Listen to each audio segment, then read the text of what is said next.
all shake and quiver and quake as he robs them of their gold. The autumn wind is a raider, pillaging just for fun. He'll knock you round and upside down and laugh when he's conquered and won. Shit, forgot my drink.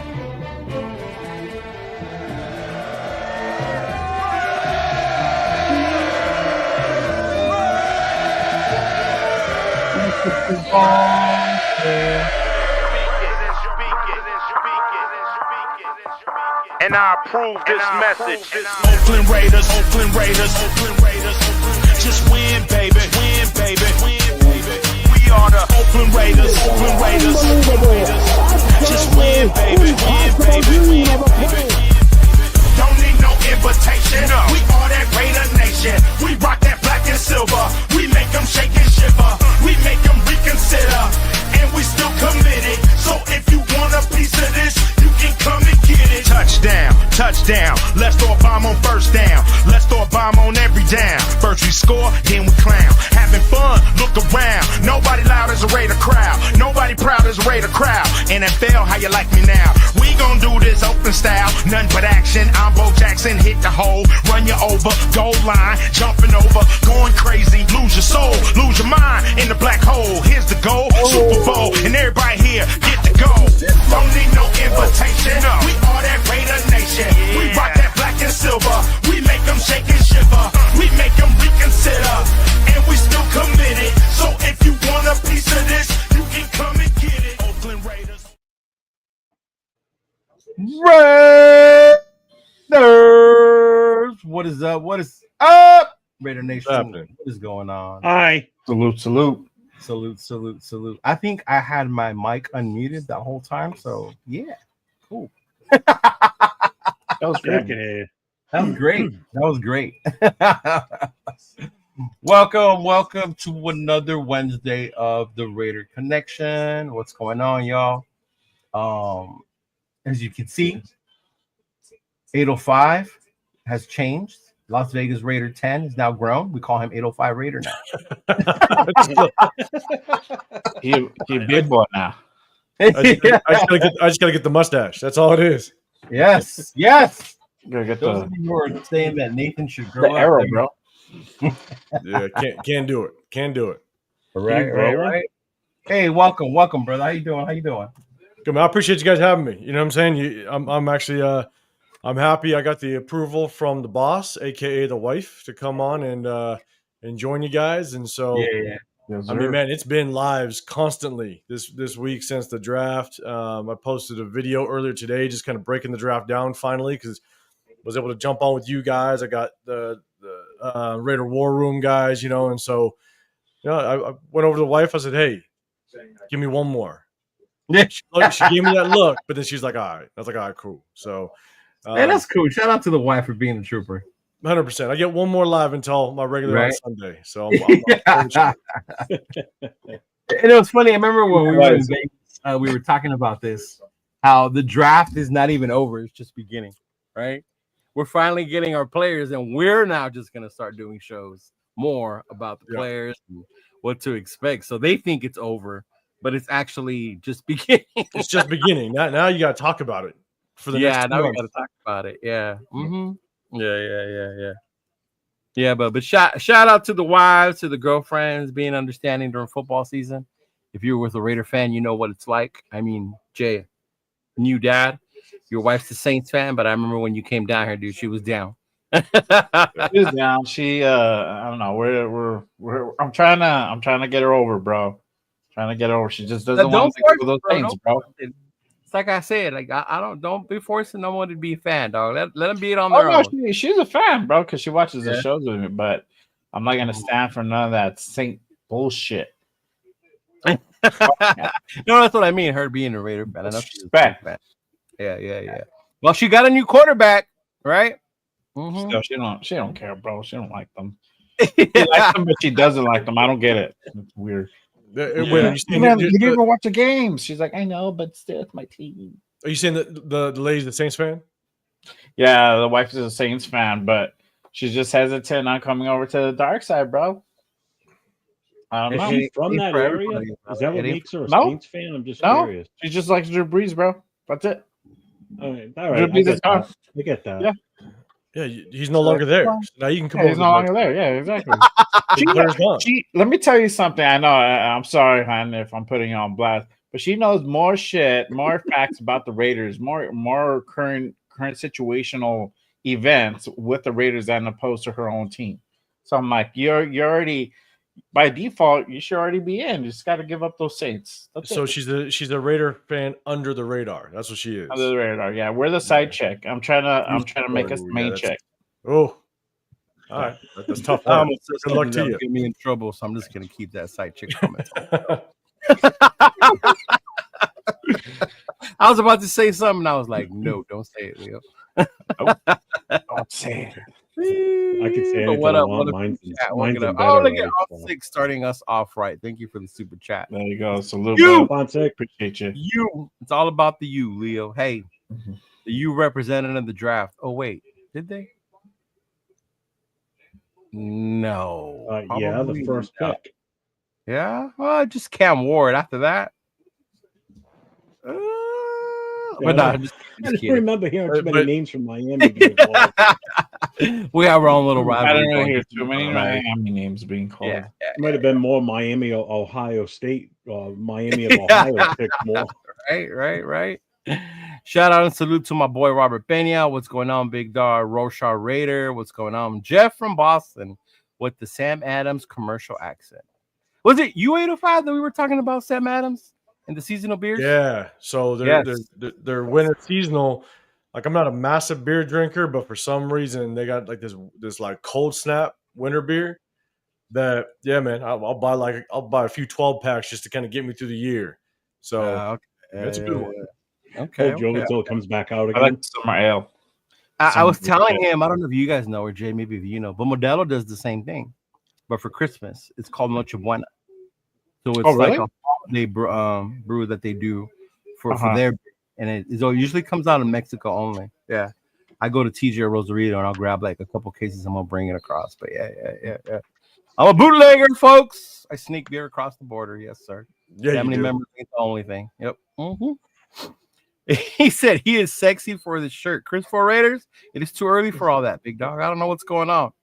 I know you guys spent a lot of time together this weekend, a lot of shows. No, but I was with 805, bro. You don't hear us talking all this sexy. Hey, Leo, the sun's going down over here. You better be careful. Yeah. See, speaking of the devil, the wife who walked in, I was like, I was talking shit. There she goes. Goes. The wife walks in and she hears side chick and she's like, "What the hell?" I was telling him that we were trying to make the Raiders your main chick, not the side chick. Right. She heard side chick. That's what it was. Her radar went off, right? And then she walks to the door. Exactly. Oh, my boy Turf. What's going on, Turf? What it do, Raider Nation? I know he was excited about the round 6 picks with the representing the FCS. That's my boy Turf right there. Of course, Alex, welcome. Jason, we will get to that. Chris for Raiders, thank you, brother. Thank you for gifting appreciate it, Big Dog. Those are always welcome and appreciated, right? But man, whoo, Mike, what's going on, Mike? I hope to see you this weekend. I will be in the Bay Area, Big Dog. I hope you can come through. I really hope you can come through, Big Dog. I hope so. I hope I can see him. I think Sacktown's going to Bakersfield. So I know he's going to Bakersfield. Him and Jack are going to Bakersfield. Yeah, but this weekend is the Richmond event, so I know that's in the Bay Area. So hopefully I'll be able to get to see them. Christopher Raiders is going to Bakersfield too. Yeah, he is. I'm 90% going to be there. Or you might roll 90. Watch out. 90. Yeah. I'm 100% guaranteed I'm not going to be there. I like that percentage, right, Jeff? Good. Appreciate that. Good for you. I wish I could. Jeff, it's a short drive. Don't worry about it. Yeah, I better leave now. In a plane ride, bro. But I mean, the draft, y'all, it was crazy. It was good. You know, I love. First and foremost, shout out to homie Power Raider for hooking it up with the tickets. Yeah. Also to Marlene from the Black Hole. Paul 805. She's the one who gave me your ticket. That's how I was able to give you a ticket, and you were able to hang in there with too as well. That's awesome. So shout out to Marlene from the Black Hole for gifting those tickets. And man, it was fun. It was fun, man. Nobody does a party the way the fucking Raiders would do this fucking early in the season the way we did, man. There were multiple parties in that city for one fucking draft. It was the one we were at, right by the pool. Then there was the one inside upstairs, right in the ceiling and the roof or whatever, at the Ghost Bar, done by the Black Hole. And then there was the one at the 8 Lounge, the Max Crosby one, which also seemed to be pretty huge. So that is crazy. And it's good to see them doing all this cool shit for the Raider Nation out there, bro. I appreciate it. Yeah. Which the Ghost Bar was legit. I went up to the Ghost Bar, but man, we should have went to the 8 Lounge. We should have, right. Man, MC Raider said we should have stayed there, but once again, we have those tickets that were waiting for us. You know, it would have been messed up on our part, I guess, to not show up. That's what I said to you guys. I said if I was out there, I would have just stayed at the 8. That fucking place was beautiful. I would have. It was amazing inside. I kid you not, bro. I felt bougie. I really did feel bougie. Yeah. Well, I watched the video the MC put out there, and I was like, damn. I'm like, I would have stayed here. Paul was on with us over the weekend, and I was saying that to him. And he goes, it's nice in there. That place. It was really nice. And the service was nice. They were really nice inside too, right? They were very welcoming.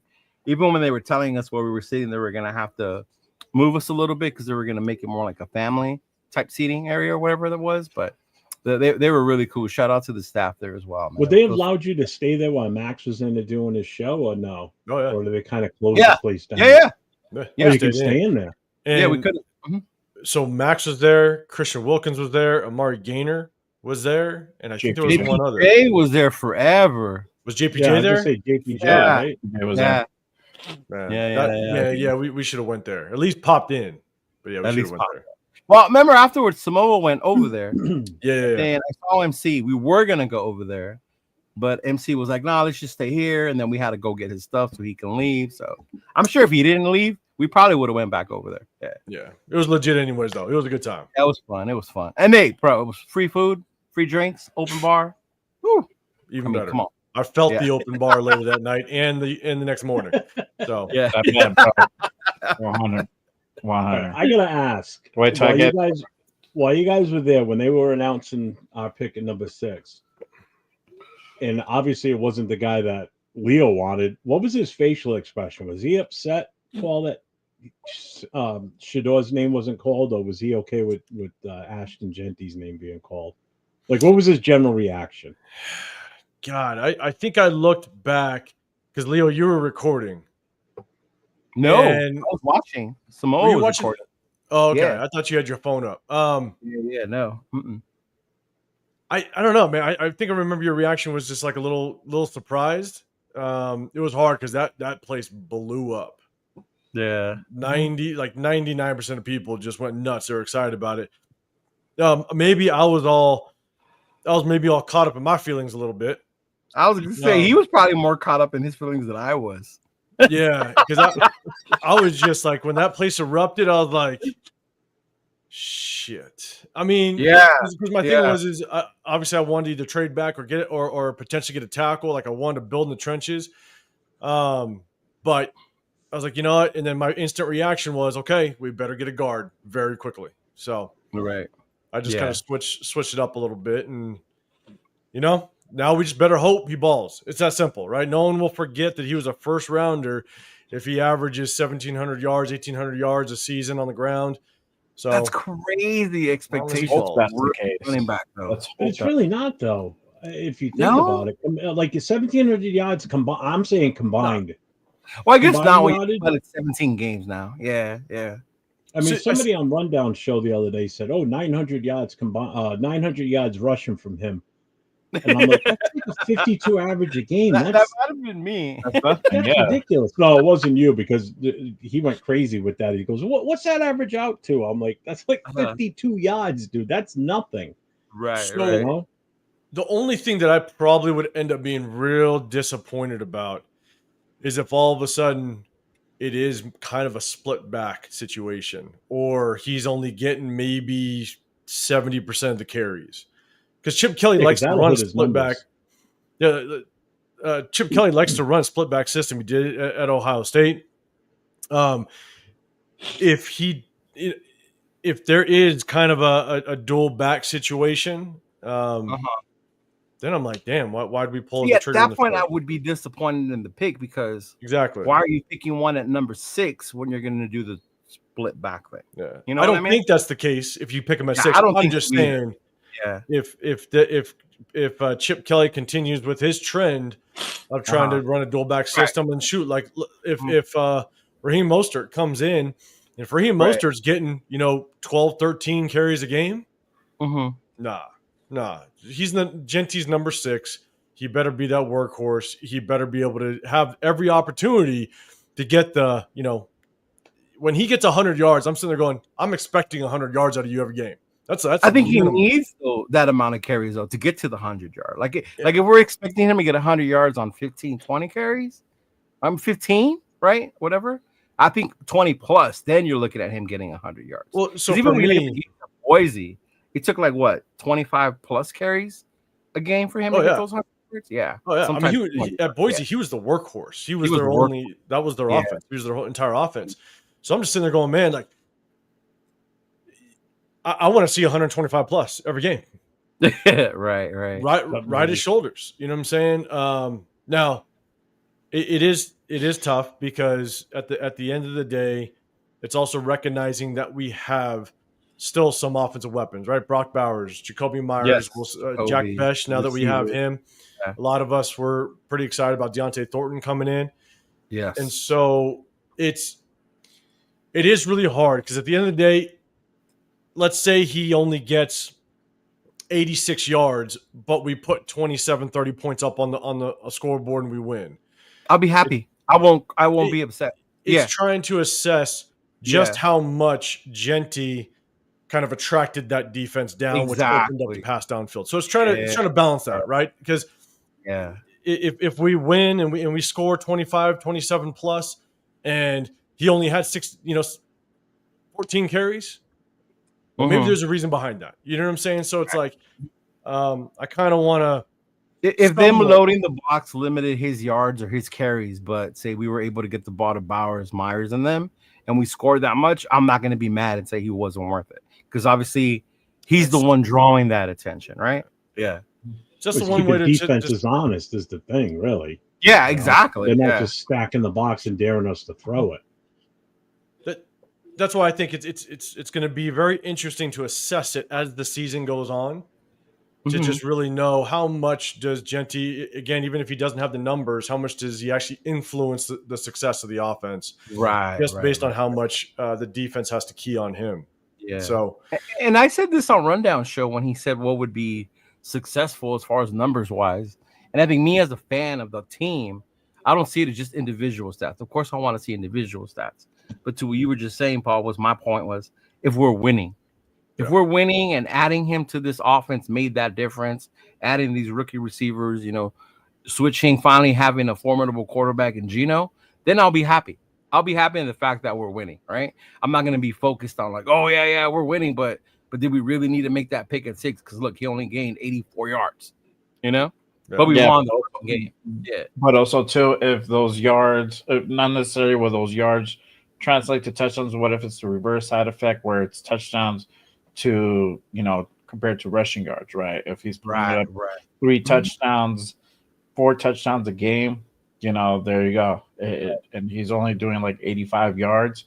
I'll take that. I mean, we just what we want ultimately is just for us to be able to go ahead and score, move the football. That's really what the actual name of the game is to open up those passing lanes and all that. So if he does that, if it ends up just being more touchdowns and yards, I'm good with that. Okay. All right, Jeff, I'm gonna show you something, and nobody saw this but the people on my chat with Chris and them. So you asked what my real reaction was. So my actual reaction was I yelled with the rest of everybody else. I was like, "Whoa!" like crazy, right? I laughed because Paul was probably in more shock than I was. But I did send the video to Rundown of them. This is it. This was my reaction to them passing on Saturday. I should do it. Yes. Nah, dog. I'm tired of this team lying to me. Drew was there. They told me we would take him, and we didn't. I need a hug. I need some hugs. I need a hug. But you did, bro. That was my reaction. I privately said to the group. Did you pat him on the back 805 when the call came in? You're like, it's okay, bro. No, maybe. Have a drink. You know what? You go, wash away your sorrows type thing. I kind of had maybe that oh shit moment, like damn, because obviously you guys know I didn't want a running back at 6. But I was with you on that one too. Yeah. Maybe it wasn't like a complete just deflation of emotion because I didn't hear Shedeur Sanders. So that made me happy. Okay. And I think that's probably what it was, because you didn't hear the name. You were like, yeah, exactly. I actually was like, okay, let me enjoy this. Let me enjoy this free beer. All right. Right. Well, I mean, I had made peace with that. I was just like, whatever. I mean, if it happens, great. If it doesn't, well, cool. Let's see who we pick. Just can't be like my this reaction was no name guy.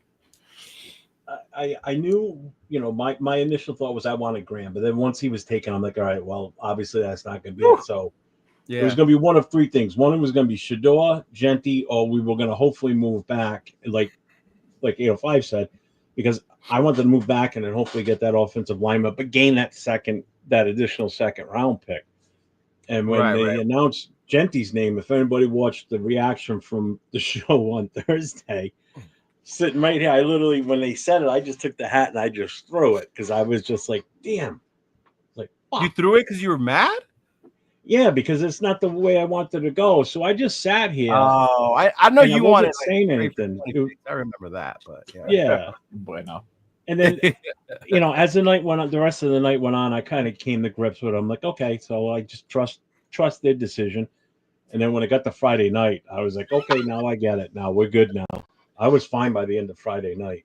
So let me add something. And I'm just saying this. I actually said it with East Coast Gridiron. I've kind of hinted at with Chris when we were at my show with the Raider War Room.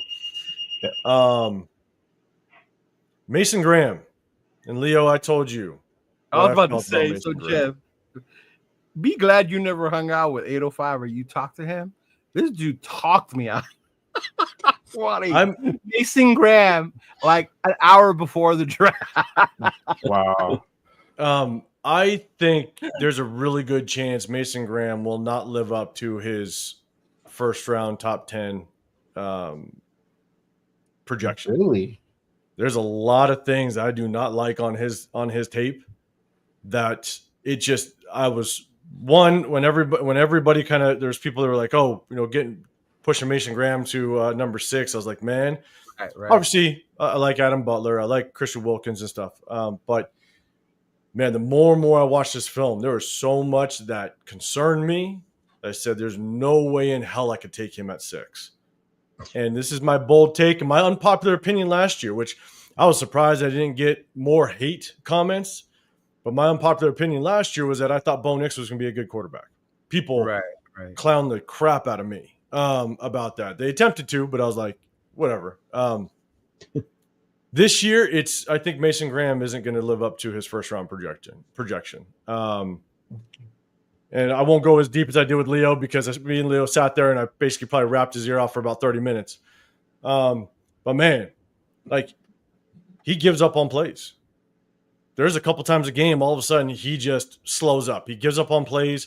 He's got one move. It's basically a pop and throw. He pops and tries to throw somebody. If it doesn't work, he gets held up.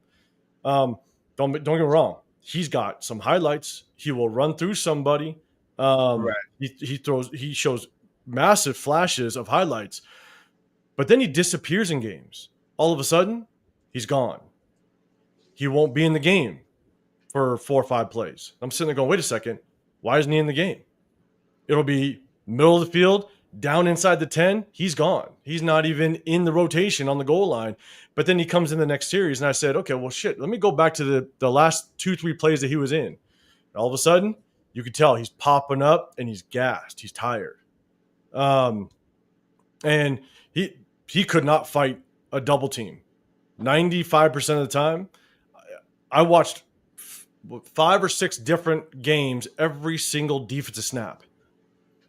And he struggled to get through double teams. He had a really good game against Ohio State. I'll give him that. It was a pretty good game. That was probably what really put him high up there on the draft boards.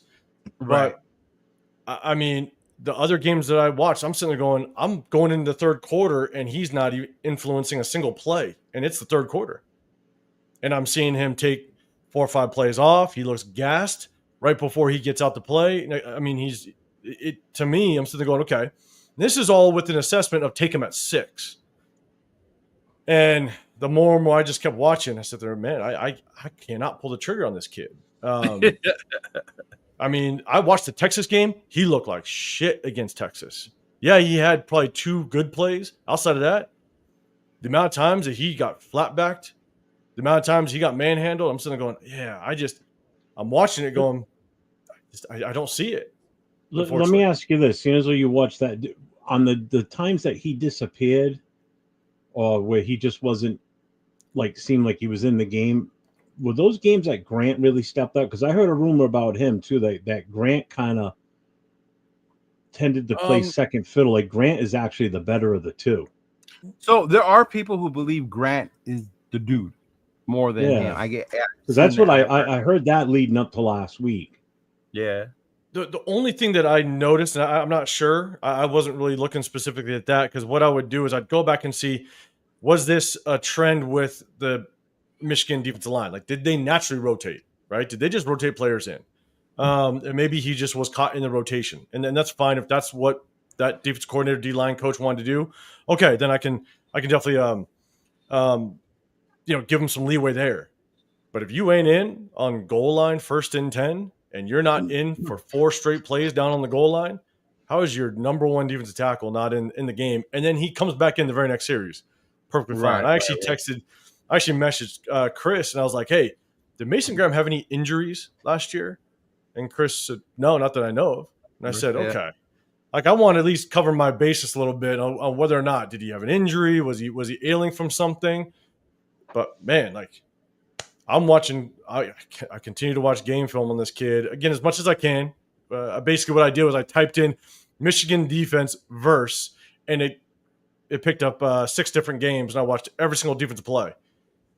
Right. And I'm telling you, the more and more I watch the kid, I was like, "There's no it's crazy to me that he's top 10. I'll be honest, even first round. Like there was defensive tackles. Shit, that Ty Robinson from Nebraska. Shit, I think that kid's better than him. To be dead honest with you, and that's just again unpopular opinion. People are probably gonna go crazy. That's fine. Right. Like I trust my eyes. But yeah, like so I'm off my soapbox. But go back, literally, Jeff. Go back and type in Michigan defense verse, and it'll pop up a bunch of just Michigan's defensive games, and it's all their defensive plays. Just watch Mason Graham. Just watch him. I watched him against Boston College, Illinois, Texas, Ohio State, and there was one other one. I think so. It was 5 total games, and just watch him. And I'd sit there and go, damn, he is not a first rounder. Oh, okay. So I brought this up for a reason, and it's not to bang on you, Jeff, even though I was going to. I see your lawyers in the chat. But for those of us who want to bang on Jeff for the Ashton pick, he was opposed to it. He was not opposed to it. He preferred a different pick. With the picks at O-line, it makes sense. Genty pick was more justified, right? Jeff is more acceptable and likes the pick now, so don't even try and give him crap. Look, man, there were some of us who thought the Genty thing was smoke, right? We weren't going to pick him. Still to this day, if we go back, you tell me here we didn't get Genty, but say we got a tackle, and then if you look at the way the boards fell before we traded, some of the better running backs were still there, right? Jenkins was picked before Henderson. I think I remember telling 805 when we were at the bar, like, bro, if we didn't trade back, we could have landed fucking T-Mac and Henderson.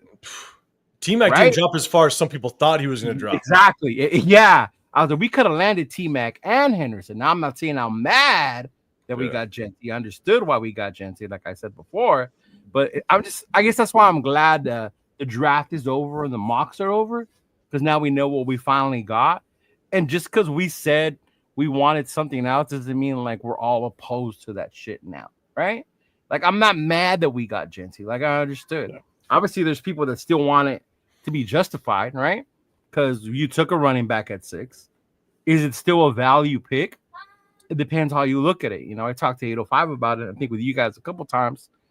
You want those kind of picks to last, what, 6-10 years for you? 10 years at the most, right? Do running backs last that long? How many running backs last after their first contract? After their first contract, average is what? How long do they last, right? Especially if you're going to use this guy. When we say value, it's not on his talent, you know, but it's on the position and how long it lasts in the NFL, right? Now, I agree. I am one of those who are on the side that running backs don't grow on trees, not elite ones anyway, right? There's good ones, there's formidable ones, and then there's some that are above. To me, Genty was one of those above the rest. By much, probably, maybe. Do I think it's generational? To me, it was too soon. I saw a thing today where Marcus Allen said that he was like a mixture of Emmett and Barry. And I was like, whoa, Marcus. Like, chill, Marcus. Like, I love you, but chill. He's just, can I say something about Genty? Yeah. And this is the hard part. And again, it's not going to necessarily be a knock on him, and I'm going to say that he's not going to be very good. This is not what I mean when I say this. Under their skin, yeah. It doesn't mean we're saying he's not going to be good. This is why I'm cautiously optimistic with Genty, right? When Genty gets in open space, he's electric. He's got very good vision. He makes the right cuts. He can get to open space. He doesn't look like he has all the crazy breakaway speed. So I don't know if we're going to get all of a sudden he gets out in the open and it's an 80-yard touchdown. You know, the competition he was going against was the Mountain West. He was playing Nevada. He was playing San Jose State. He was playing San Diego State. And so my thing is that what the biggest test for Genty, the biggest test that Genty is going to have is how is he going to withstand the physicality of playing 17 NFL football games, right? Because he played in the Mountain West. I would just like to see, and it's just running a comparison, and it's why I'm cautiously optimistic. Is right, yeah. Imagine if he played a Penn State 8 out of the 10, 11 games. Would he hold up? Would he be able to take that punishment week in and week out and still continue to have that type of production? And in fairness to the 12 thing, the conference thing, I get that. But there's nothing he can do about that. That's the conference he selected. That's who he plays with. It is also known to say that the O-linemen aren't Big Ten quality type O-linemen either that are blocking for him, right?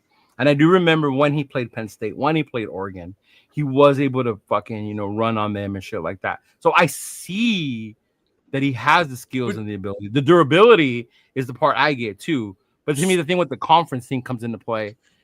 I don't know. I think sometimes we put too much into that because we think only players from the SEC or the Big Ten are the ones who are NFL ready. Well, here's the thing, though, is it's about the combination of speed when he goes again. Like if he were to be the running back in the SEC, the amount of speed, the collective speed on defense is much different than what he's going to see in the Mountain West. There might be the one, maybe two players in the Mountain West on each team that's going to have that type of speed. You go play in the Big Ten, you go play in the SEC, there's going to be 8, 9, 10, 11 guys in that defense that's going to have NFL caliber speed. And so it's trying to understand, is he going to be able to adjust to that? But we talk about, he balled against Oregon, right? Yeah. He balled against Oregon. He did a pretty good job against Penn State. I think he ran for just over 100 yards on 30 carries, I think it was. Yeah. But imagine if he played Penn State week in and week out, those type of caliber defenses. Yeah. Would he be able to hold up after that 5th, 6th, 7th game and that durability? At what point is his body going to start to wear down? He is 21, right? Yeah. So there's that. I don't know how long or how well he takes care of his body. I think this is the other part that comes into it afterwards, right? Once you get to the NFL, what do you do? How are you going to take care of your body? What are you doing? How are you training? Right? I mean, I see the difference now in Max Crosby, and then I remember the lanky Max that we drafted. We got the best person to do it. Him and Deuce Gruden are like the same size. Yeah. So Is he really 5'8"? Exactly. Is Genty really 5'8"? Why did I think he was taller? He's probably like 5'8", bro. Yeah. Yeah, he's probably like 5'8", but he advertises like running back is not a bad thing to me, right? You don't necessarily have to be fat in I don't like. I'm not a fan of running backs under 5'10". I'm not a fan of running backs under 5'10". The only running back, and I mean, maybe is I can't think prior to this. The only running back that I was actually really excited about coming out of the draft that was under 5'10" last year was Ray Davis. Ray Davis was my favorite running back last year out of Kentucky. Ray Davis, and he was 5'8". Yeah. Hey, shout out to the short dudes. Fucking Genty. Bring it, dog. For sure, bro. Representing shit. Represent, big dog. Bunch of midgets. But what about you two, Chet? I didn't see your guys' live. I didn't see your reaction. I don't think I had to act. I'm guessing from what the chat I've seen, you threw your hat, so that means you weren't happy that we drafted Genty? No, not at first. Not my initial reaction. I was like in both situations. I was happy we didn't draft Shador, and then I was kind of upset that we drafted Genty because it's not what I really wanted to do. But like I said, I came to grips with it. I guess the funniest part of the whole thing was not so much the hat throw, but after I did that, like we rewatched it on Sunday on another show, Captain Jack's show. We put it up because Angela was hosting that. After I threw the hat, I sat just like this. Didn't say a word for like 4 minutes of the video of the show. Everybody else was talking and doing whatever, and I just sat here.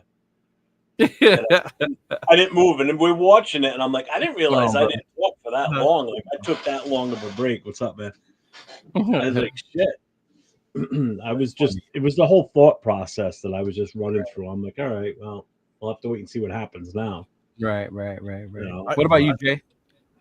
Well, for me, I was just like, oh, okay, whatever. I mean, I was on with Run and Turf on that show, and I mean, Run was cool. It was, he was all right, but Turf took it a little harder, bro. He's I'm not as upset as I was with last year's with Brock, but no. I'm not like super cool with it. And I'm like, oh. What'd you say? You weren't as upset or what with Brock? He said that he wasn't as upset as last year. Oh yeah, Turf was fucking. His reaction, he had an okay reaction. So, he tried to swallow it as much as he can, but later on through the night, he kind of voiced his opinion on it. So I'm just like, hey, that's a dude that we drafted. They saw something in him. They didn't see something in Shador or anybody else. This is a guy that wanted to pick at 6, and it is what it is. But really quick on the durability thing, I think what's going to happen with Genty is that they're probably going to have him. I don't think it's going to be 90% of the time where they're going to have him run the ball. I think they're going to go ahead at first, probably ease him into it. They're probably going to have him do about 75% of the time where he's going to be carrying most of the snaps. And then he's going to be alternating. What's that? He can catch out of the backfield too. He can catch out of the backfield, but I think he's going to be splitting some of that time with Moser, and then you still got McCormick. You have if he doesn't fall off. Yeah, I mean you'll have those dudes that just to kind of get in there and take some of the beating when it needs what to. What up, Paul? What's going on? To kind of fool the defense, but I mean, I think just kind of preserve this dude, and because 805 has a valid point, we don't know how long this guy could potentially last for. I mean, we have him right now 4, possibly 5 years. We want to go ahead and make the best out of it, at least, at least. And so we want to make sure that guy stays around, and he probably this is a whole different other beast. He's gonna find out really quick. This is a whole different other thing. Yeah, when he's at the at the highest level. So I think he'll do a good job, but I feel like they're gonna probably ease him into it at first, and then after that they're gonna push him to be that workhorse like full time. And before we move on with the rest of the picks, I will say this: I don't put so much of the offense how it looks on Genty. To me, right now, this is where it's Chip Kelly. This is why we're paying Chip Kelly the most as an offensive coordinator, right?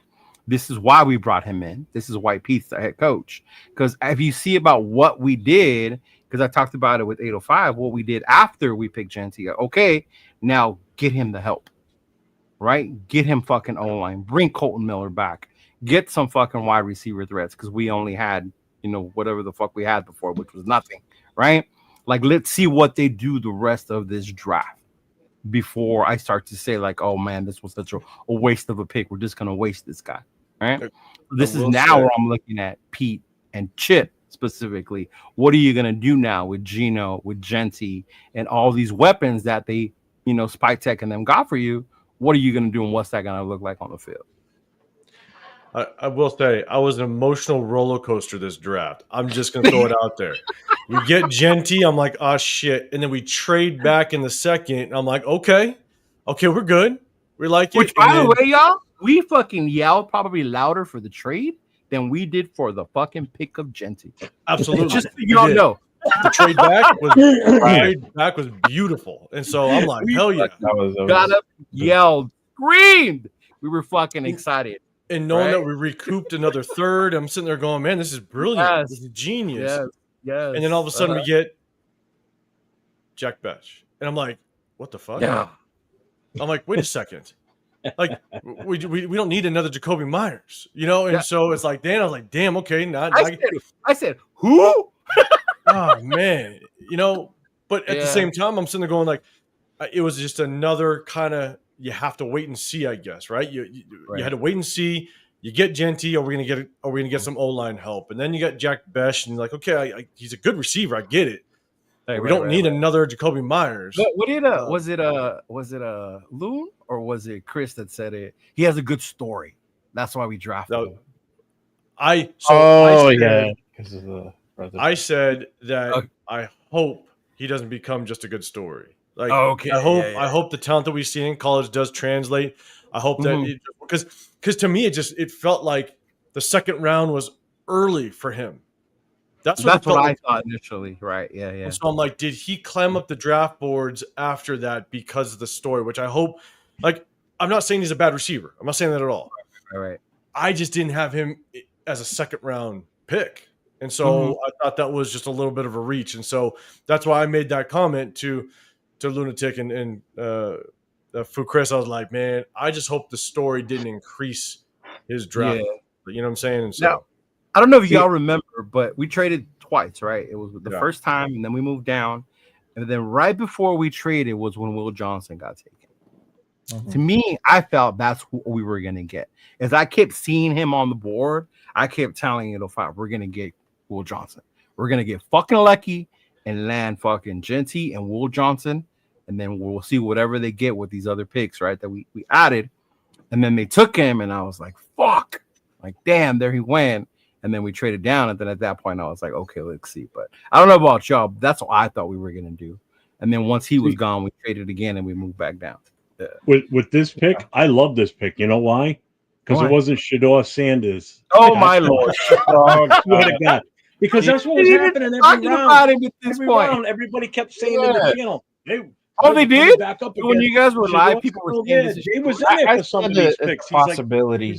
Wow, that's funny. I'm like, no, stop that. We were saying it, but jokingly. It was still a possibility, bro. We didn't know at that point what the whole thing was going on. Jay's like, he's like, hey, second round, we're coming up. Shedeur's still there. And I'm like, stop saying that. And then we would make the pick, and I'm like, whew, thank God. All right, on to the next one. Then the next one. Then he wouldn't get picked, and he'd be like on pins and needles like every round, like, bro. Still there. I'm like, son of a bitch. It's like, can we just move past him? Somebody take him quick. He was still there for like 72 hours, man. It was brutal. Yeah. I mean, I felt bad for him at some point, to be honest. It did, because it even became an ongoing, not a joke, but it came ongoing things with us also, right? Because they know how I was about him. So they kept saying, this is it, this is it, this is it. And then, yeah. I mean, Leo knew. We were sitting there, and when Jalen Milroe got picked before him, and then Dylan Gabriel got picked, and I was like, yeah, I got dude from the Saints. What's his name? Tyler Shook. Tyler Shook got picked. Yeah. But I was like, man, at a point you were like, damn, like something's up. Either something's up or man, like people just like owners, GMs did not like him in the interview process, obviously with Dion. But I think I said this, Jeff, and when I linked up with you guys, I do think because Archie Manning's coming up, I do think this was a warning shot.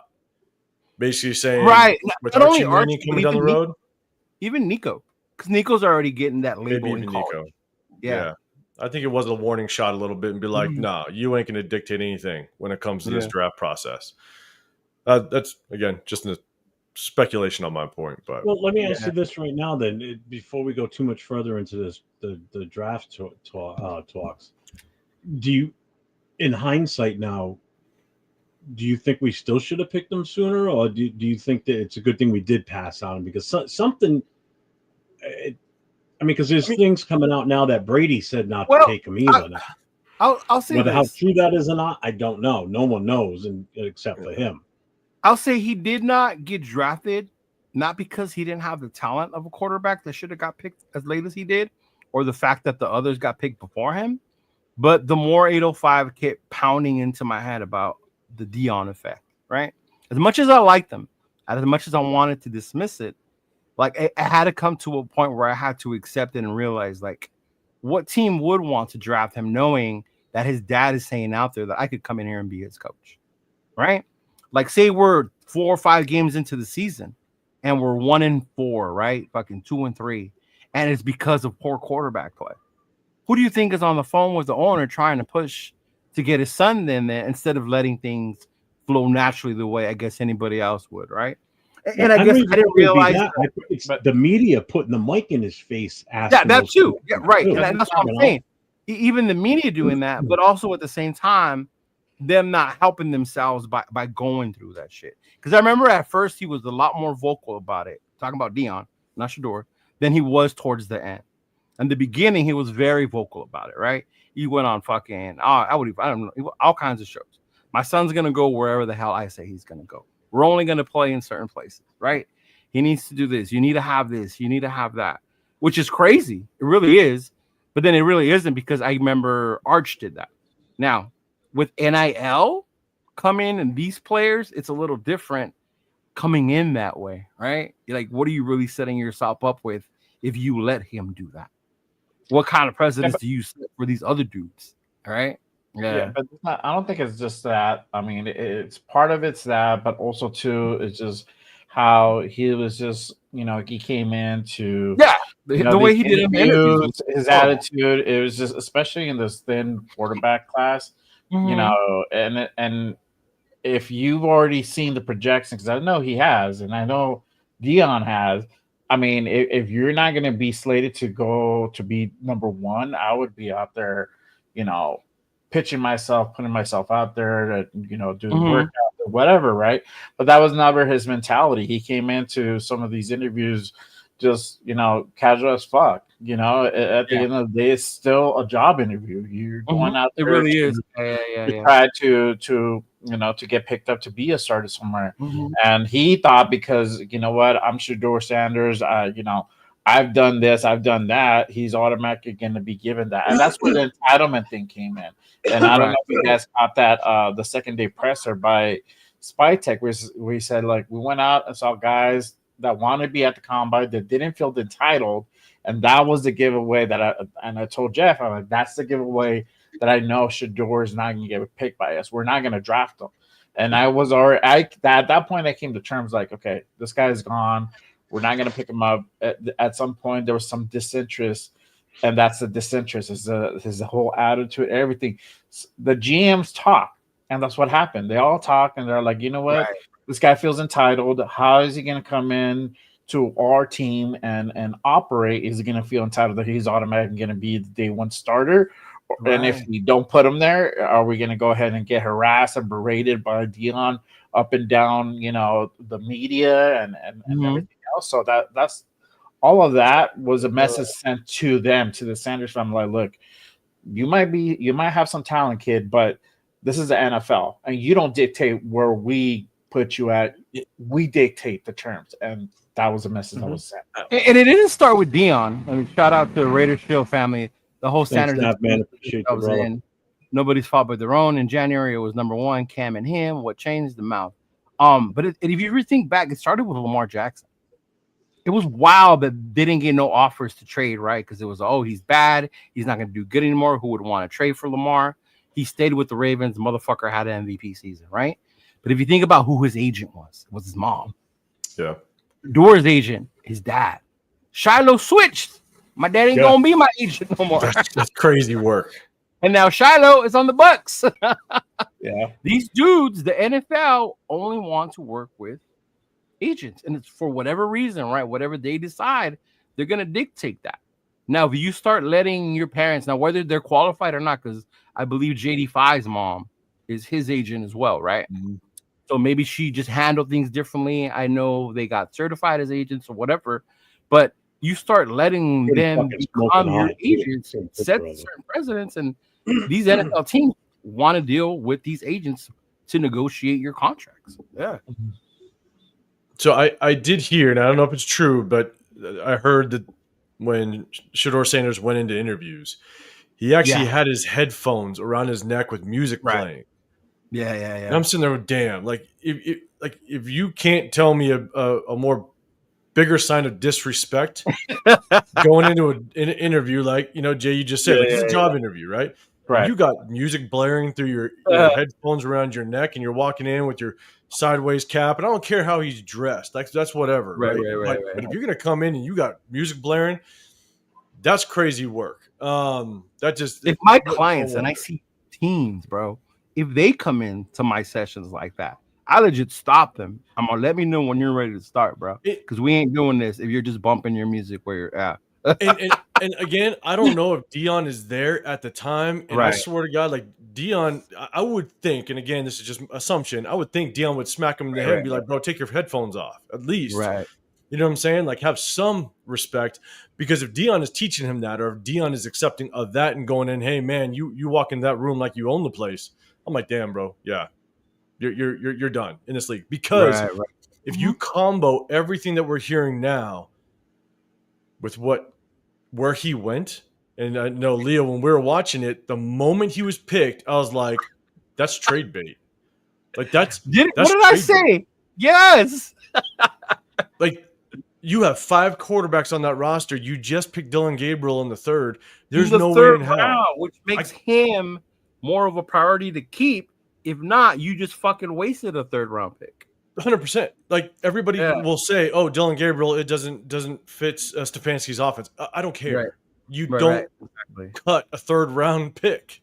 If you cut a 3rd round pick, then you're stupid. It's that simple. Like, you don't waste a 3rd round pick, but just to cut him, just to think Shedeur is going to drop to you. But now with all that, I think it's pretty big. He has a chance to, I guess, he experienced that. He went through that. Now, if you really do feel you're legendary and as good as you are, now is the time to go out there and prove it. Yeah. Right? Now you're like everyone else. You're on the same fucking thing. You're not even a top pick where you can say, come in here. Well, you guys picked me at this point. You should be playing. Now you're coming in with a 5th round pick, bro. Did you see the video of Shedeur? I saw it. It said Shedeur entered like the Cleveland Browns building. Yeah. When he walked in, did you see that? No. Like, so, like, you know how when like 1st round draft picks walk in and a lot of people, like, you're excited, right? You know what I'm saying? Yeah. It literally looked like he walked through the cafeteria. Right. I was like, damn. Like, you went from you look at our 1st round pick, they're gonna get the royal treatment when they come 2nd, 3rd. The FCS kids, they're not gonna get the royal treatment when they walk in. You know, they're coming in as the late round picks, bro. Like, hey, you're here to work and make this team. Yeah. I think he got humbled like pretty quickly. Yeah. Yeah, he got a big dose of fuck you, get humbled. But it like what 805 said, that sent a huge message to everybody else that's coming after him also. And this has been brought up before when I've watched other channels and I've talked to Turf about it. The impact NIL is having or gonna have on the NFL. Because these kids used to come wanting to just come here and play, and this is where they would start making their money. Now you got kids that are making more money before they even come here. I wonder if it's going to mess with the rookie pay scale. Some of the guys that are on the rosters already. Oh, yeah. I wonder if it's going to mess with the rookie pay scale. I hope not. I love the rookie pay scale. I wonder if it is, though, because, I mean, the NIL is going to do nothing but probably increase over time. Right? It becomes a bidding war.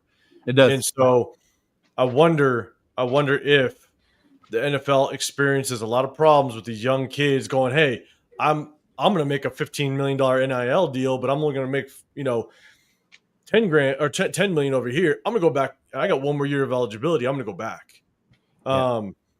Now on the flip side, you do get more experienced players coming in the NFL, which is good. You get another year of college.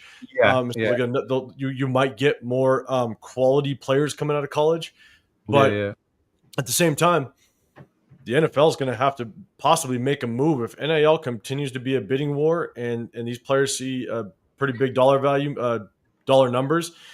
I wonder if this rookie pay scale increases, and the next thing you know, you're going to find yourselves, now trying to figure out, do I want to pay this rookie this much money? So I don't know. It's going to be weird. And they're already coming here with that mentality. If you look at, I don't know how much you guys follow college football. You guys know about the UNLV quarterback? Yeah. Not the one we signed, but they had another kid, and he stopped playing because they didn't give him, I think it was like $2-3 million they were going to. So he stopped playing, and then they were left. Was it that much? I thought it was less. No, you're right. You're right. It was. They were supposed to give him his first check of like $300,000 or something. Something like that, right? And they didn't. Yeah. So he stopped playing. Yeah. And then you look at Nico, right? Nico said, "I was promised this. I was promised that. Fuck it, I'm gone." Now he's over here at UCLA. Right? Did he get less at UCLA than what he was supposed to get? I'm not sure how much he got at UCLA. He might have. Yeah, I haven't checked how much he got. Yeah. Don't be surprised with all the NIL stuff also starts. But you might have been, because you think about it, Tennessee is a big SEC school. UCLA is the big school, a big program, but their football team isn't at the level of where Tennessee is, right? At this point. That's the other big thing with NIL. It's just forcing these. Yeah, see, look, you got 800K. If they don't get their own way, they're out. They go and transfer to another school. Yeah, because they're going to pay them more money. It's just they're like free agents, basically.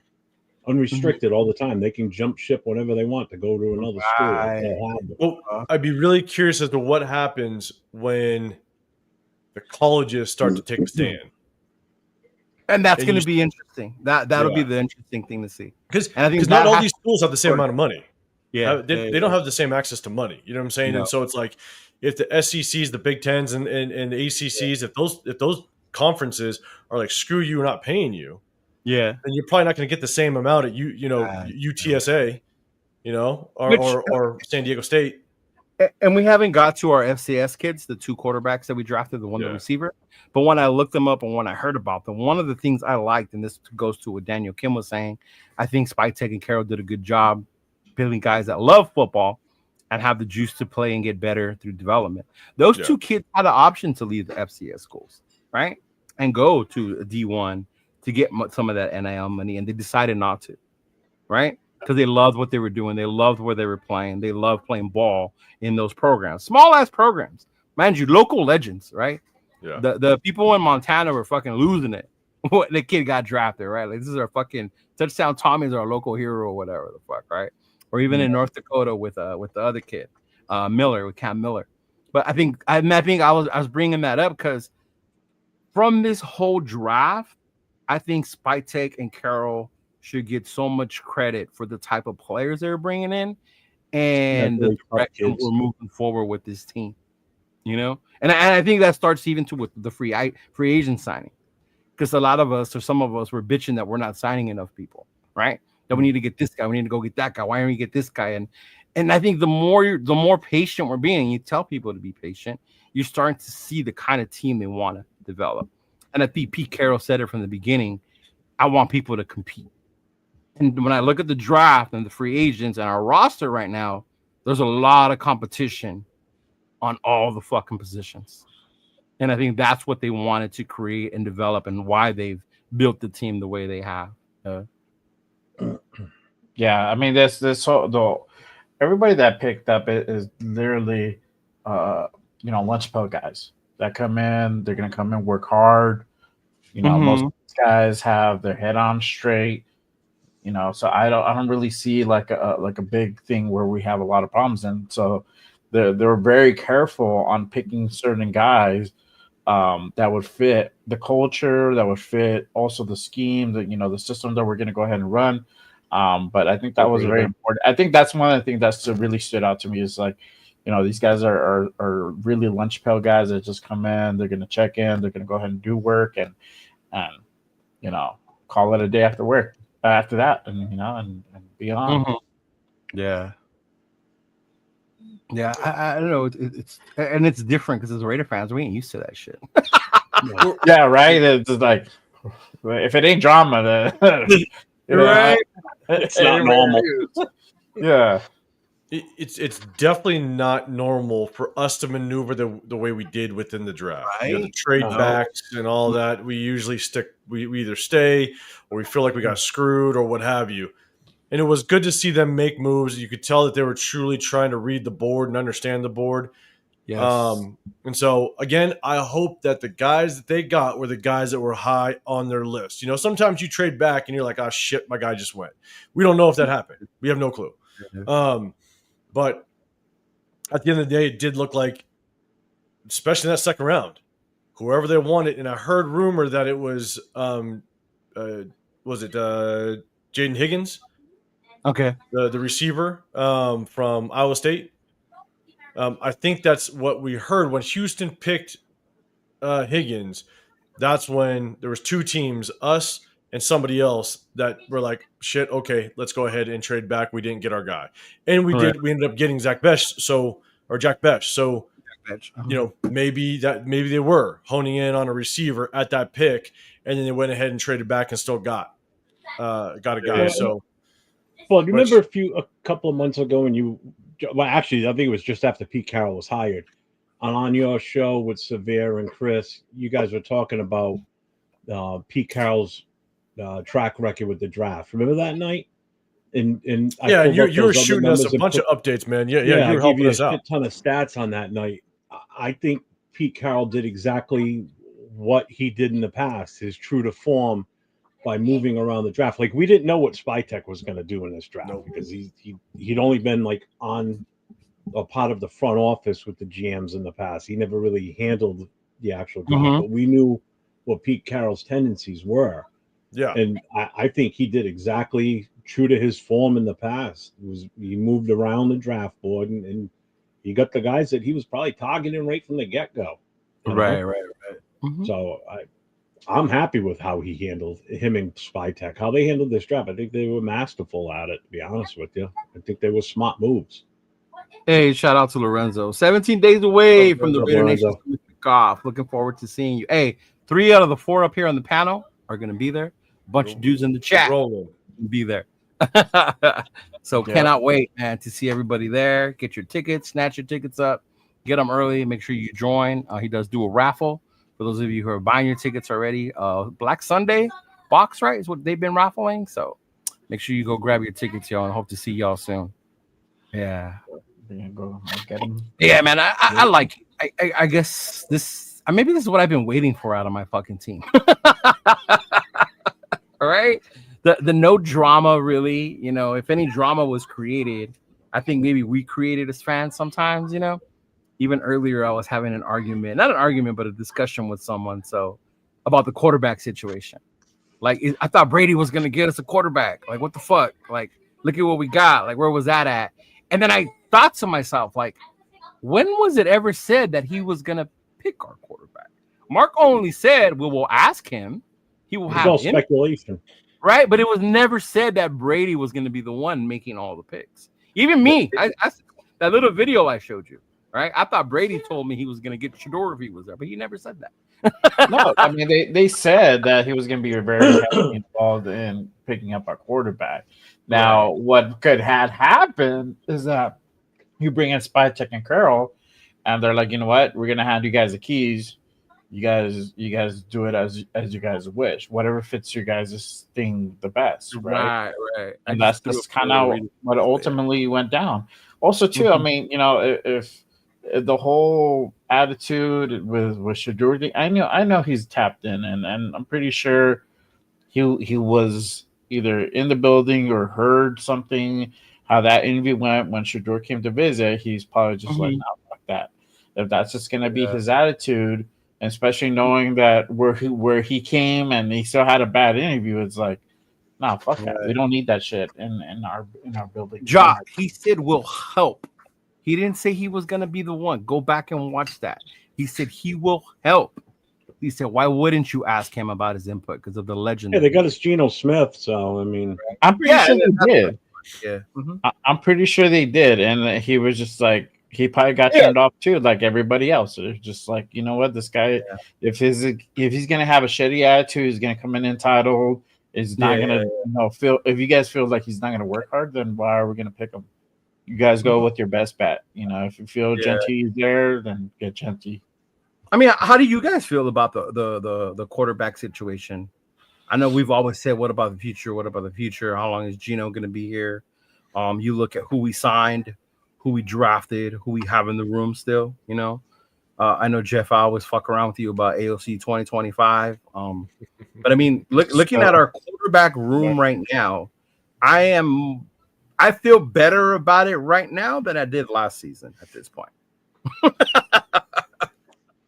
Yeah, definitely, bro. It's an upgrade. I think that even picking up, you know, this guy Cam Miller and Tommy Mellett. I mean, these guys are project guys. So you have something that could be down the line 3-4 years down the road, and talking about Tommy Mellett and Cam Miller. Yeah, Mello, however you want to pronounce it. Mellott. I think that's how you say his name. Mellott. Yeah, I said Mellott. You're saying Merlot. I'm gonna say Mellott. I don't know. Mellott. Yeah, and Cam Miller. I don't think it's necessarily the quarterbacks that we brought in. I think it has a lot to do with the pieces we're putting around them now, based on what we pulled in the free agency and the draft. That's what's going to make these quarterbacks better, or that's what's going to make the quarterback room better. You know, we brought in an offensive lineman through the draft off season.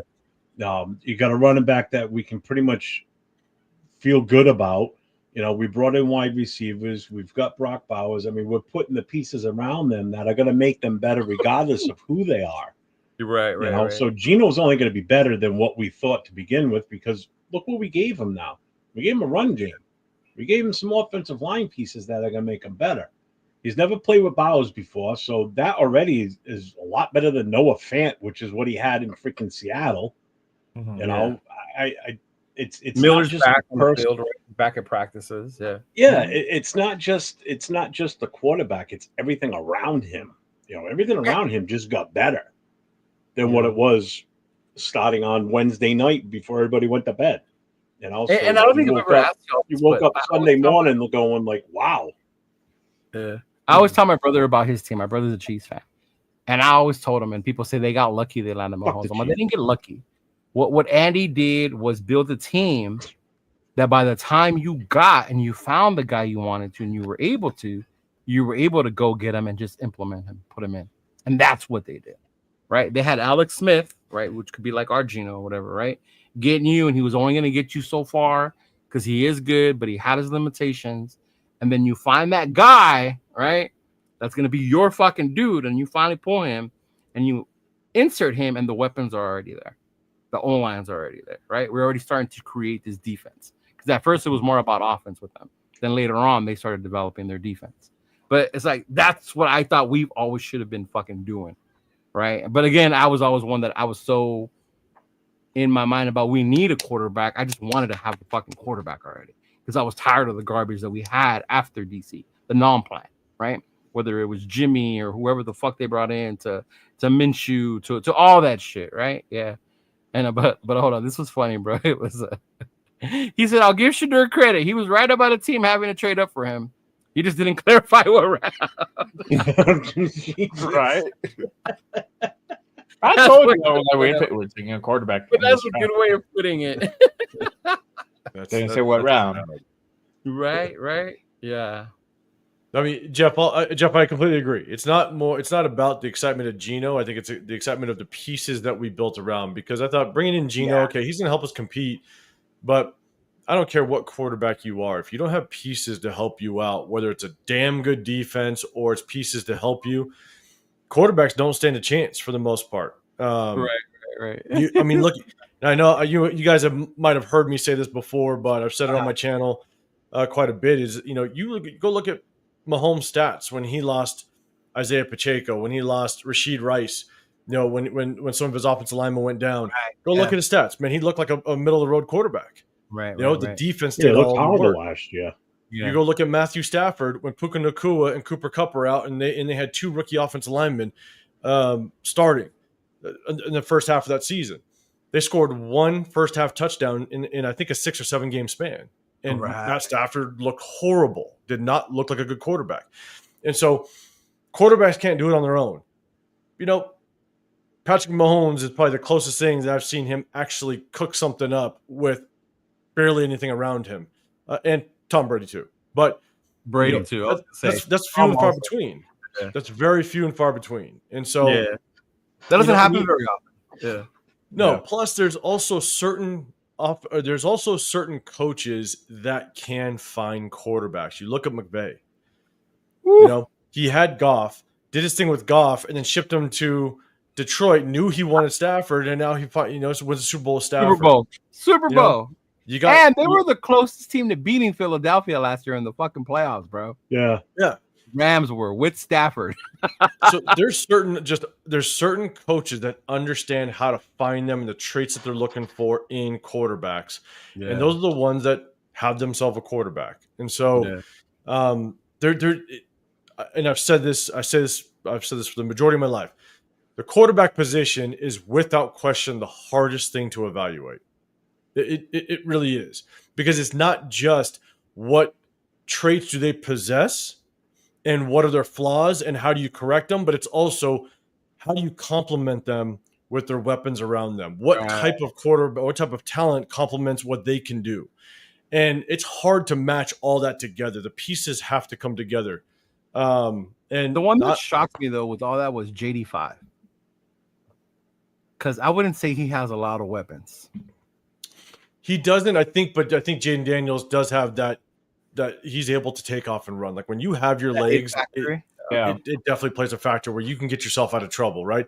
Like Lamar Jackson, that could be a shit offensive play call, and he saves that offensive coordinator's ass because he uses his legs, So it's like that's the hard part to evaluate a little bit. But I said all that to say, look, Pete Carroll's actually done a pretty damn good job. That's what I'm saying. He drafted Russell Wilson, I think, in the 3rd round. So he found Russell Wilson. That was his guy. He went and got him. And then he knew when to kind of move off of him, and he prepped it. He brought Geno in a couple years prior to that.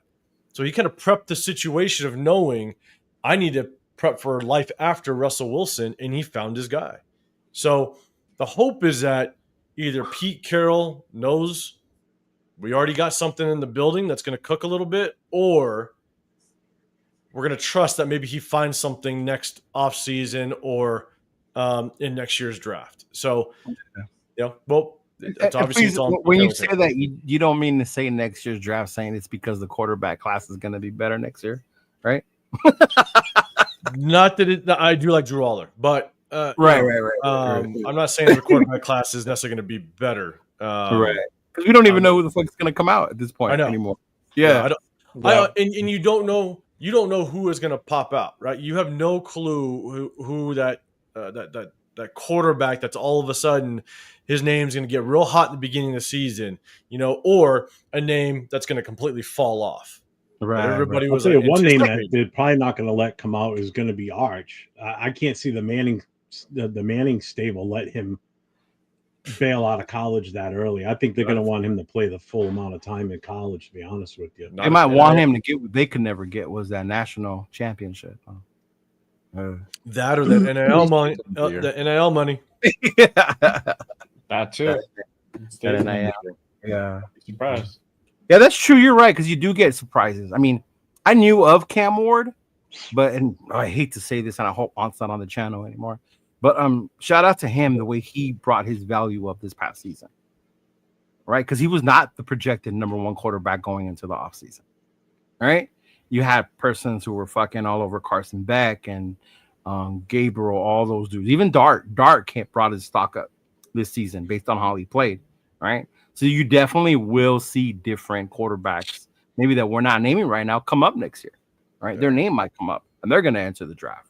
and then you're gonna be like, oh shit. But yeah. Mm-hmm. Yeah, I was actually disappointed that Cam Ward. I understood, but I was disappointed that Cam Ward went back to college last year though, because he was supposed to enter the draft, and then he opted out, and that's when look, he it worked out for him. Last year he wouldn't have been number 1 pick. You had fucking. Oh yeah, no way. Yeah. But I think that's why he went back though. I think that's why he went back, because he saw the quarterback class that was in front of him, and last year he would have been probably at best. I think last year he probably would have been in the conversation, probably like the 6th best quarterback coming out of last year's draft. Yeah. To be honest, with all the names, that just depends on how much you there like. There was a lot of names. There was a lot, yeah. So, but yeah. You don't want Nico. Ja don't want Nico. I don't want the quarterback from UCLA. He quit on his team. It's all right. We're going to be set at quarterback anyway. Gino's going to stop for now. ASC will take over in 2026. We're going to be good. Oh, good Lord. You will not. All right. So let's get on with the draft picks. Out of here, bro. Let's move on. Come on. There's been one common thing with the quarterbacks we brought in, and that's that they're mobile. The one thing that AOC is not. Jeff, here. Every time he tries to run. Jeff, because I'm sharing the screen with you and you bring it up, I think you might have said this a couple times. I'm sure you have. When it comes to AOC, the hard part about him is that he just he's got the shit under the stick the moment he steps in the NFL. So it's like, look, there's a big question mark as to what he truly can be. I'm not saying he's going to be the next coming. I'm not saying that he's going to be shit. I'm just saying we don't know what he is. We have no clue. Because I agree you 100% with you. You can't tell anybody that you can't say, yes, you could say what or kind of break down what he did last season or even the year before that, but it's been nothing but shit situation for him, whether he's throwing to practice squad receivers or whether he's throwing behind a banged up offensive line with 0 running game or an offensive coordinator that's never called an offensive play before in his life at the NFL level, even college level. He gets a shot, then he breaks his thumb, right? And then he gets a shot to come back in, and at the end of the day, it was a mess. So and then he gets carted off. Yeah. And what was the injury? That's how he got carted off. Fucking bruised his little fucking knee, bro. It was a bruised knee, but I guess the pain he was. Have you ever bruised a kneecap? Yes, yes, I have. Yes. God, but. Just not being, not just falling down. He was. I know was a hard push from behind. You know what? I know what 805 is saying. We don't know what he's going to be, but I know what he's going to be this year. What is that? QB2, bro. That's what he's going to be. Sitting behind fucking Gino, bro. I don't even know if he'll be that, bro. Right, I don't even know if he'll be that. He might be QB3, bro. Don't be surprised. He will be QB2. But out in training camp. Just like Russell Wilson did with Superboy there that came in from Green Bay, Flynn. You never know. Oh, I know. Russell's a quarterback. I know. Bro. This is a big disparity, bro. I hope what happens is he can find himself some consistency. Obviously, Pete Carroll there, now Chip Kelly. He's got someone that's actually called plays in the National Football League at a high level. Has shown that he can produce a good offense. And so if Aiden O'Connell gets the opportunity to actually learn behind Geno Smith and get some quality coaching out of, and shit, who's our Greg Olson, our quarterbacks coach, then if he can't touch the field after Geno's gone or we move on from him, then the writing's on the wall. Got it. Yeah, that's fine. I'll deal with that. I don't have a problem with that. But I agree with what you said. He has not had a real fair shake. So, seriously, I'm okay with writing out until his rookie contract expires, but I hope we don't renew it and don't bring him back. No, I was hoping roll with it. Yeah, I just hope roll with it. He's on the cheap. That's cool. Yeah. But after this year, I think he becomes a free agent next year. He's going to get an extension because he's going to be the starter in 2020. We're going to trade Geno away. Geno away and go ahead and lose what 16. Hey, I have faith in him becoming a starter at some point, just like you guys all had faith that Shador was going to be our pick at number 6. How'd that work out for you? That was hope as a fan. There's a difference. The black belt, that's not a skill, bro. He don't fall apart when he starts running, bro. Oh, my bad, bro. My little knee got an air cast. No, he just 36 negative yards in to the the local game. hospital. He just runs into defensive ends. And mind you, Jeff, I wasn't always a hater of him, but it was after that Tampa Bay game that I was done with this motherfucker. Like, I'm done with you. Like, no, like, really? You're that fucking fragile? Like, you finally were bitching how you haven't got your shot. Here's your shot. We all hate Minshew. This is your fucking team to take, bro. Now is the fucking time. And then, really? It happens. What are you going to do? Well, we know that if Gino goes down, he can step in, win us a few games here and there. Right, and that's fine. That's fine. A formidable QB2, right? Yes. Gino goes down, he's going to go undefeated for us. He won't lose a game. Okay. But to say we don't have to look for another quarterback because we have AOC as the backup is just blasphemy. We don't. Why do we need another quarterback right now? Because we need a future franchise quarterback. Yeah. We got him already. He's on our team. Oh, good Lord.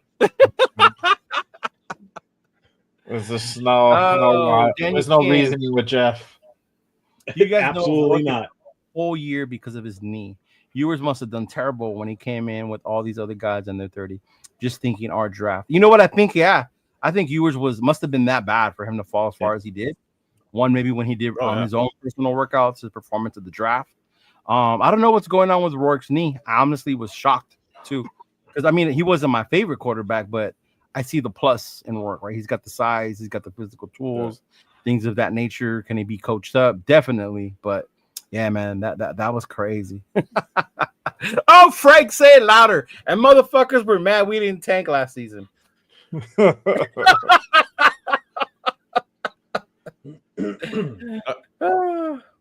sorry, I don't miss that talk. I hated that. What happened? The meaningless wins, bro.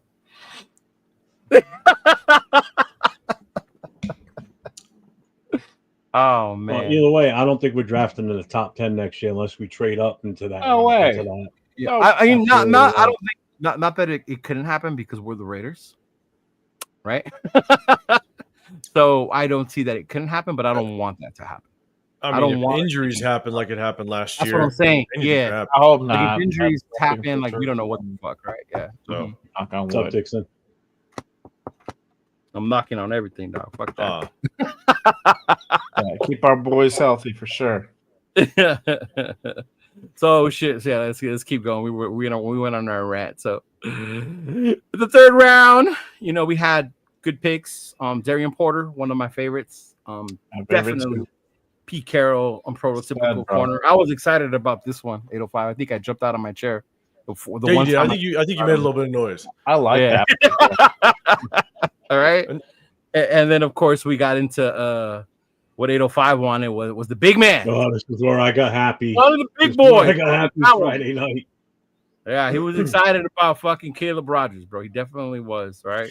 I was, because we just addressed it. I wasn't sure about. I didn't know who Caleb Rogers wasn't on my radar. Because I liked Jonas Savonea. He was my favorite guard in the second round.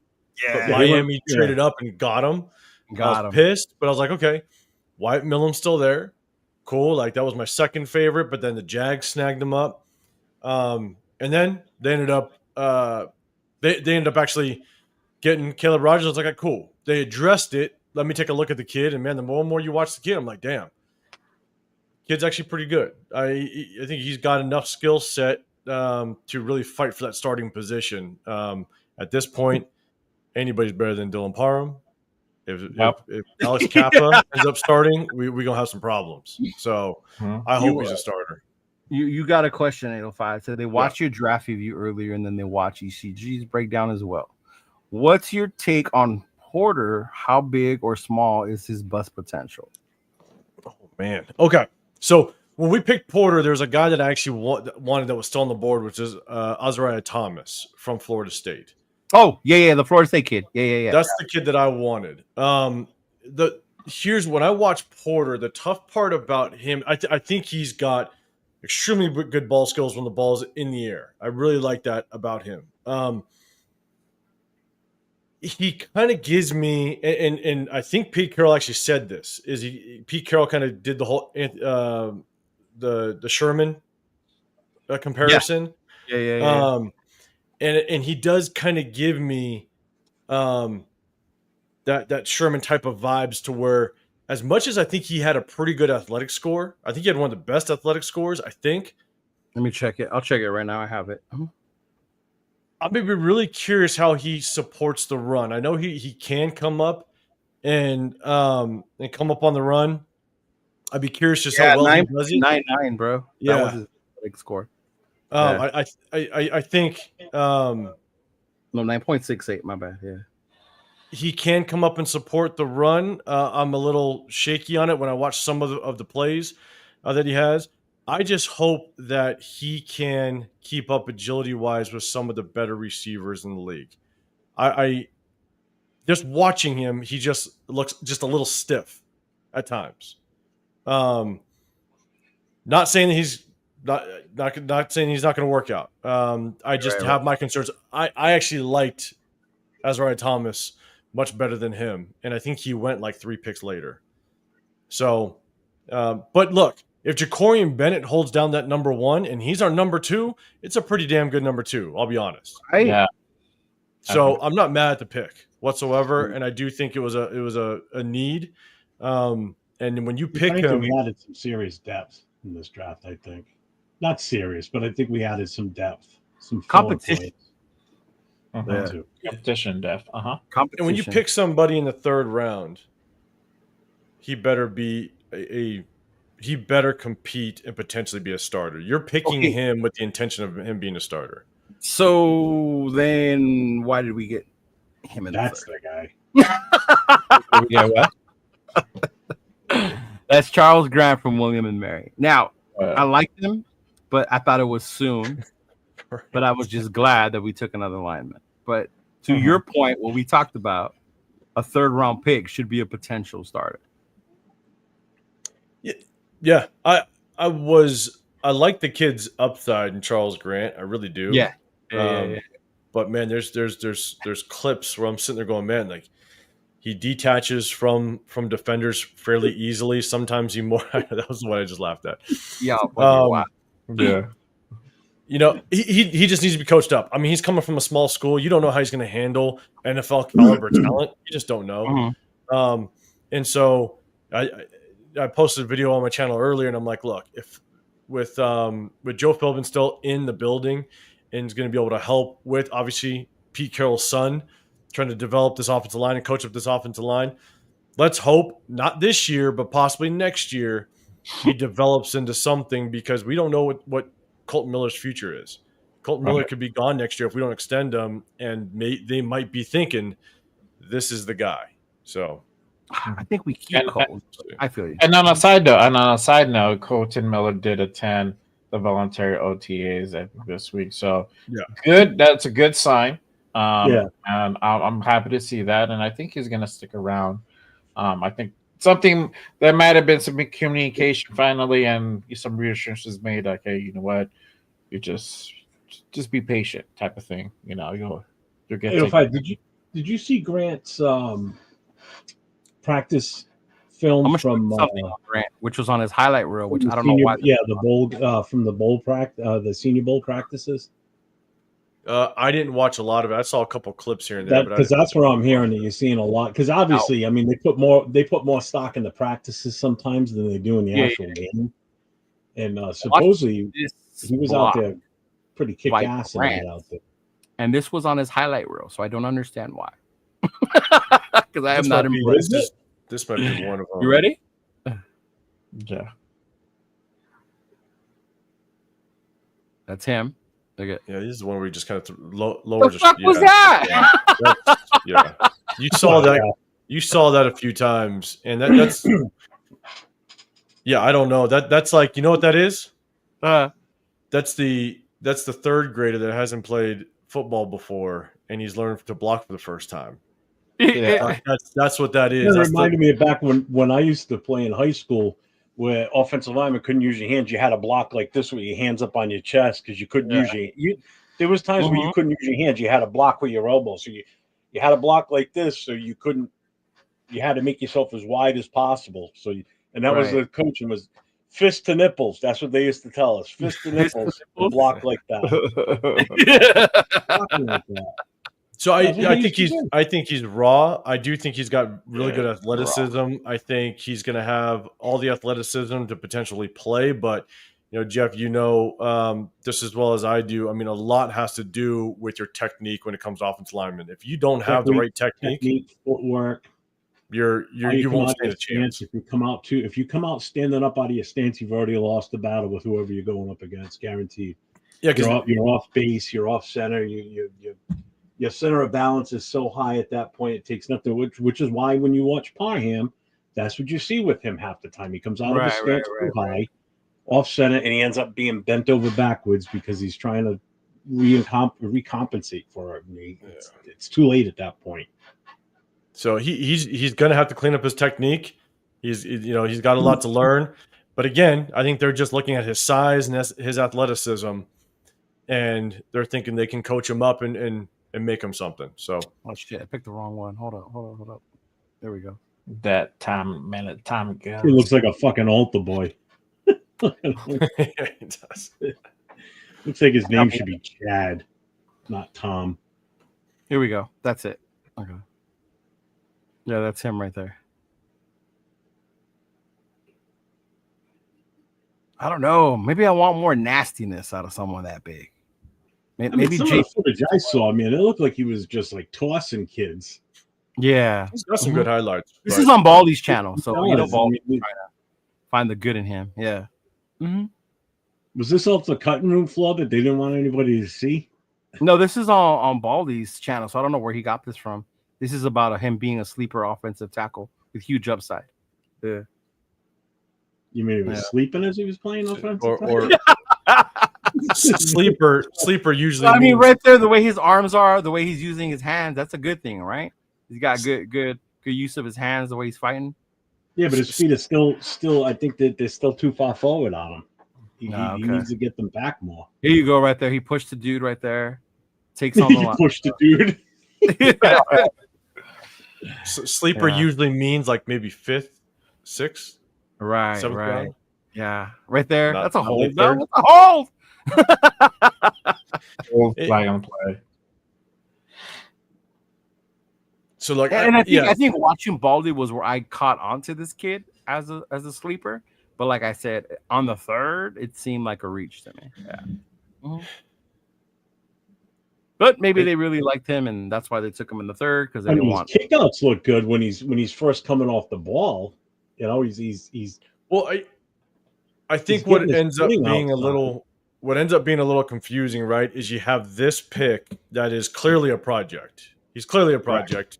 Right. We got a solid right tackle in DJ Glaze. We obviously have a solid left tackle in Colton Miller. So clearly a project.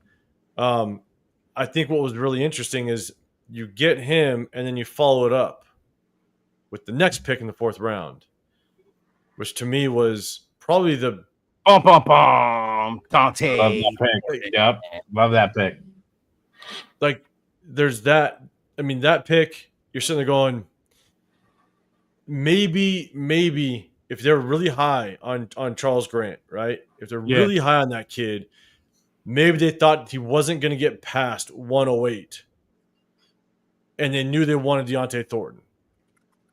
And so you just get the kid because you want him, right? Like if you're high on that kid and you don't think he's going to get past or you're going to have a shot if you pass him up and maybe it was too early for them to pick Deontay Thornton, then you just pull the trigger and you get him. But it is hard. It's hard to see such a project kid in the 3rd round when we have issues at the linebacker position potentially, right? We need to address the linebacker position. I wish we could have gotten an edge rusher. Linebacker would have been good to me, so edge rusher. But I like linebackers, like another linebacker. If we would have took Deontay Thornton in the 3rd round, you know how you kept saying we need to take a shot before we leave because it was a good draft. Had we taken this dude, I would have did the shot. Well, I was ecstatic when we got this one. Size, speed, bro. Like I was happy Because I was saying that day I was so upset because I forgot somebody was saying we don't need receivers. I was like, what the fuck? What do you mean we don't need receivers? I know. Like you gotta be two. Yeah. Like what the fuck? What do you mean we don't we need a receivers? certain type of receiver. That was the thing. Yeah. You know what I'm saying? Like we need a certain type of receiver because we all know Brock Bowers is going to be the number one target. Yes, but we needed somebody. He has to be. We needed but now he somebody doesn't that was have to be the focal point of defenses, or he can't be. That's the hope, right? With these added weapons, you can't just focus on putting PS2 on Bowers and then that's it. We can't throw the ball. You know, you hit Deontay Thornton one time, 40, 50 yards downfield. Yeah, that's it. You're bringing safeties over. That's it. You're bringing safeties over, and now it makes that second round pick out of Jack Bech just that more attractive because now you got Jacoby Myers, Brock Bowers, Zach Bech. Now they're eating. They're eating underneath 30 yards all day long. Yeah. And it's going to be very interesting to see how they use Trey Tucker. That's going to be the interesting thing is how Chip Kelly uses him and can he get the best out of him.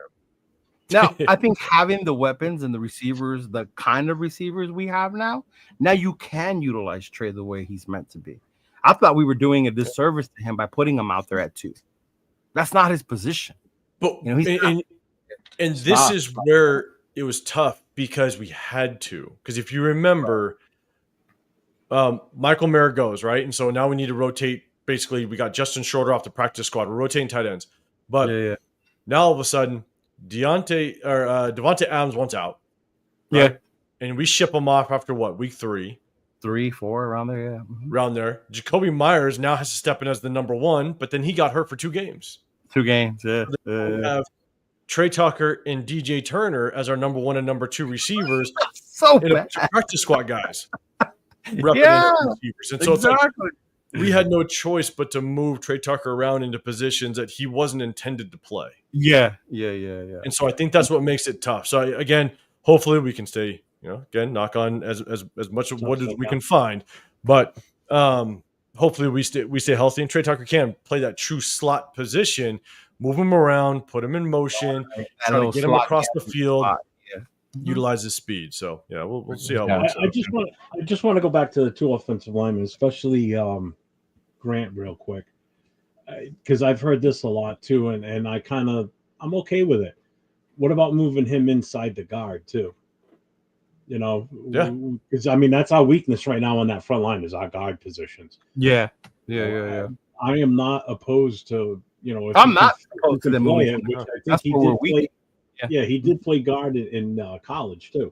And that was one of the things 805 brought up at the party was the fact that we get guys who can play guard and tackle. Yeah, like the bonus that brings to your O line, right? That you can have them look at Glaze. Glaze play both, right? Same with him with Grant, he could play both. So I think that'll be fucking good in that sense, where you can utilize them on the inside if we needed to. Because there's 3 guys in the line. I don't want them to move from their positions. That's Miller stays at left, Glaze stays at right, JPJ stays at center. Because that was the other rumor was, well, let's move JPJ to guard and put someone else in it. No, no. Keep your weak spots, your 2 guards. Fill them with who you think you can fill them with. Don't fuck around with moving JPJ from where he is. He's where he needs to be. And don't take Glaze off being right tackle. He did too good last year. You don't move him around. I'm sorry. Hey, you guys, just so you know, my boy Jordan Meredith, he's going to hold it down. Don't you guys worry. He's going to hold it down. I hope he does. I hope Meredith holds it. Yeah. Mm-hmm. That's my guy. Now, I know people say that they like Kappa, right? That no one says that, Leo. No one says that. I'm saying, I only said it'd be nice if he does, if he steps up, but I don't see it. I mean, granted, we got him the year after he had his worst career year yet, but we got competition in the building, which is good. So we'll see. And that's what it comes down to. Yeah. Now, Tonka. We're doing about draft playing around, and I said a guy named Tonka needs to be on the fucking race. But at 143, that's what I was gonna say. At 143, I don't know. That was my biggest question mark. Yeah. Was we still need a linebacker. It would have been good to get in some depth at edge because you got Malcolm Kuntz that's coming off a season-ending injury. You just don't know how he's going to produce. There were still some really quality edge rushers on there. And you keep saying that edge rusher. Yeah, and especially we didn't have a 5th-round pick either. So now you're going a big stretch from your next pick too. That's the other thing. I don't really agree with this pick when it happened, to be honest. And then our next pick was at 180. So that's a lot of motherfuckers that went off the board between there. Yeah. And the weird thing is, like, don't get me wrong, I don't want to jump to the next pick, but you took back-to-back defensive tackles. Now, I love the depth, I love the rotation, but at the same time, I'm sitting there going, you went back-to-back defensive tackles. The one right after this pick, Tonka, when we picked up Tonka Hemingway, Joshua Farmer was still on the board, the D tackle from Florida State. And I thought he fit more as to what we needed, a big defensive tackle that was going to be a plug, kind of like what James Jenkins was supposed to be for us last year. Yeah, but that didn't work out too much. But I was just looking at what was still left on the board when we took this kid, and it was a little, I don't know. It was kind of a head scratcher to me. He could turn out to be a very good rotational piece. Right, one thing I do like about him is him and JJ, our next pick. They're very athletic, which means we are going to be able. Yeah, we're going to be able to get after quarterbacks with a good rotation, right? You get more athletic interior defensive linemen in there. They're going to be able to close distance on the quarterbacks really quickly with their speed and their athleticism. So, I love the rotation. I love building in the trenches. I'm with you on that. Just, man, could you have got him a couple rounds later? I don't know. So, I don't know. And I like the back-to-back D tackles for that reason, because the trenches, right? The depth, the competition. Because after our two main dudes, it goes again and back, right? Who's competing? Yeah. Malcolm Butler, Yeah. Who else is in there? Maybe we didn't take linebacker because maybe they see something in Eichenberg. So I hope Severe's not in here. I hope Severe's not in here. Yeah, I know. We said that, like, maybe PG believes more in these linebackers than we do as fans. I mean, what else would explain why we didn't even try for him? Man, I'm with you. Yeah, I think, Leo, we were saying it. I was like, man, maybe this coaching staff just thinks a lot more highly of this linebacker core than we do. So we'll see how it works out. Exactly, John. We have Gaynor and White. That's not, to me, like, we're there. I mean, I projected that Gaynor was going to make, because he was an undrafted free agent. He was a UDFA last year, and in the offseason, when it was announced our undrafted free agents, I kind of started doing my research, and Gaynor was the guys I thought had a good chance of making this 53-man roster because of the lack of depth we had at the linebacker position. And so obviously he made it, but I'm not thinking that Gaynor is going to be the next stud linebacker.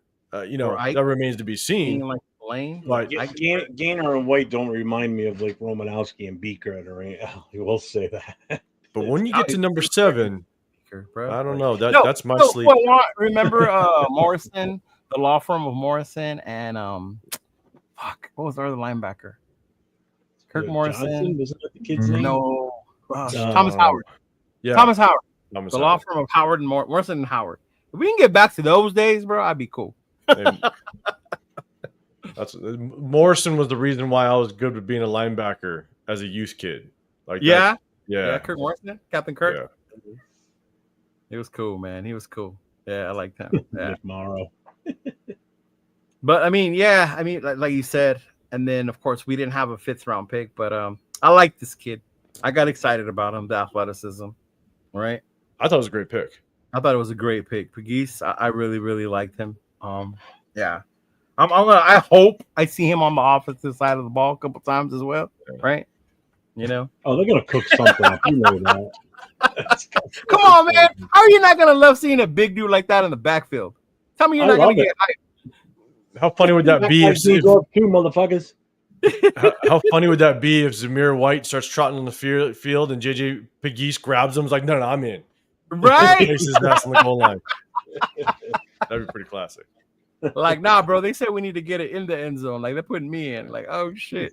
But JJ Pegues to me just felt like that was the bigger D lineman that we should have gotten in the first place. That's why the Hemingway pick. I mean, we got him. It is what it is. But JJ Pegues just kind of felt like that was the type of D lineman we should have went after. But you can't. Again, I guess I'll go back to it. You got to love the fact that we got solid rotation. These guys are going to be fresh on the defensive line, and we're going to kind of get after these quarterbacks. So I'm going to program myself to stop saying depth because I know James. Shout out to my boy James from the Black Hole Military Chapter.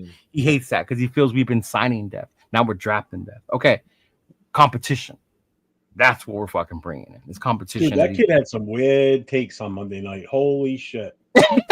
Hey, we're all different. You still believe you guys think I get weird sometimes. Holy shit. My nephew tells me all the time, does that guy with the beard really like Aiden O'Connell? I'm like, yeah, he does. Oh, talking about me? Yeah. He's wondering if you really do, or if you just not a beard. What a bad kid. Yeah, my nephew always be asking me, like, the guy with the beard, does he really like Aiden O'Connell? I do. Oh man. But I mean, then the next two, of course, you got touchdown Tommy. It's not a quarterback, wide receiver. Yep. Wide receiver out of Montana State, and then of course Cam Miller, right? I think this one left a lot of people scratching their heads. Like, why? Why them? How come? What are we doing? I was cool with it. I had heard about touchdown Tommy before as an athlete. I forgot to change that. That should have actually been wide receiver. No, I get it. Fine, don't worry about it. We did draft him as a wide receiver. So yeah. But I mean, I had heard about him, the hype behind him. So in the 6th round, I wasn't mad. He's got 49-40. That's fucking fast, bro. Dude, people. But then again, like people are already calling him Julian Edelman. Can we slow down? Calling these people. I don't like that. Right, and it's because look, have you seen the kid run a route? Like, we don't know how he runs routes, so I don't know. Have you seen him catch a football? I don't know. So it's like you're drafting him for a position that hopefully they've seen exactly what he can do as a receiver, and we'll see how it works. I'll just give my quick take on it. Honestly, I think he can battle as a receiver, but I think the way that he takes off and runs with the football, I think he's got return specialists written all over. Right. Special return. Yeah. He just reminds me of a faster Taysom Hill, is what he reminds me of. Is he as big as that? He's just got that athletic ability. Like he's just, I don't know how to describe it, I guess. And I heard that, but I don't think how big is Tommy? He's not big. He's a smaller kid. 6 foot. Taysom Hill was a big fucking dude, though. Oh, I know he is, but that's what I'm saying, though. Like just the way they use Taysom Hill. I mean, he was out there in so many different positions. Yeah. I see that same thing with this kid in a way. Just based on his speed. Like, and I agree with 805. I could see this kid as a return specialist. Hey, shout out his speed and everything. Good God. Yeah, I think that's where right. Yeah. They played each other. The two. Yeah, they played each other in the championship. Yeah, that's what I'm saying. If y'all want to watch that game, rewatch that game. Yeah. I mean, that way you'll be the only person besides Turf and his 3 friends that watched it. But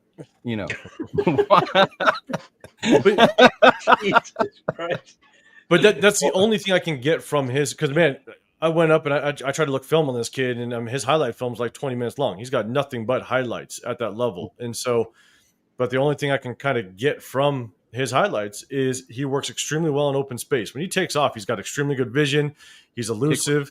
You know what I'm saying? Like he can break tackles at the same time. So he's got the speed, right? Just shy of a 4.40, which is blazing. So right. To me, I'm like, yeah. Again, because I've never seen him run routes and I've never seen him catch a football. Cool. Could he do it? Yeah. And he throws like a receiver. Where's the flag? Like that's the funny part. If he throws like that, how did he only have 3 interceptions and like 30 some odd touchdowns? It's because he did exactly what a quarterback's supposed to do. You only throw it if it's open or you take off and run. Oh, okay. So he did a very good job of staying out of trouble. That's what I'm assuming. I haven't watched a ton of film on him, but we got to bring Turf on and have a whole show on just Tommy. But That's kind of honestly, that's where I think if he works out as a receiver, that'd be great. If he challenges Trey Tucker or has competition with Trey Tucker, we'll say competition. Right, that's the other part I was thinking. Like, too. Yeah. I think without question, he's gonna, what's his face? Our 6th rounder last year, Dylan Labe, he might not be catching kickoffs and punt returns, bud. So, yeah. So instead of calling him Julian Edelman, I want to call him our next Jacoby Ford, hopefully, because we haven't had an actual legit kick punt returner like Jacoby Ford in forever. Fixed it. Okay. I think he's gonna be like a Taysom Hill type of guy, to be honest with you. He's not big enough to be like that. See? Though. Still, I mean, he's gonna go out there, be a receiver, and take some snaps and run the ball. They're gonna utilize him something similar to that effect. I think what you guys are kind of alluding to is what Taysom Hill does, but not necessarily like goal line. Right. Okay. Goal line. Because I think Taysom's situation when they bring him in, they bring him in that short yardage or in the goal line because he's so fucking big, and you have to worry about what he can do. Yeah. Yeah. Mm-hmm. Yeah. And then, of course, our future quarterback.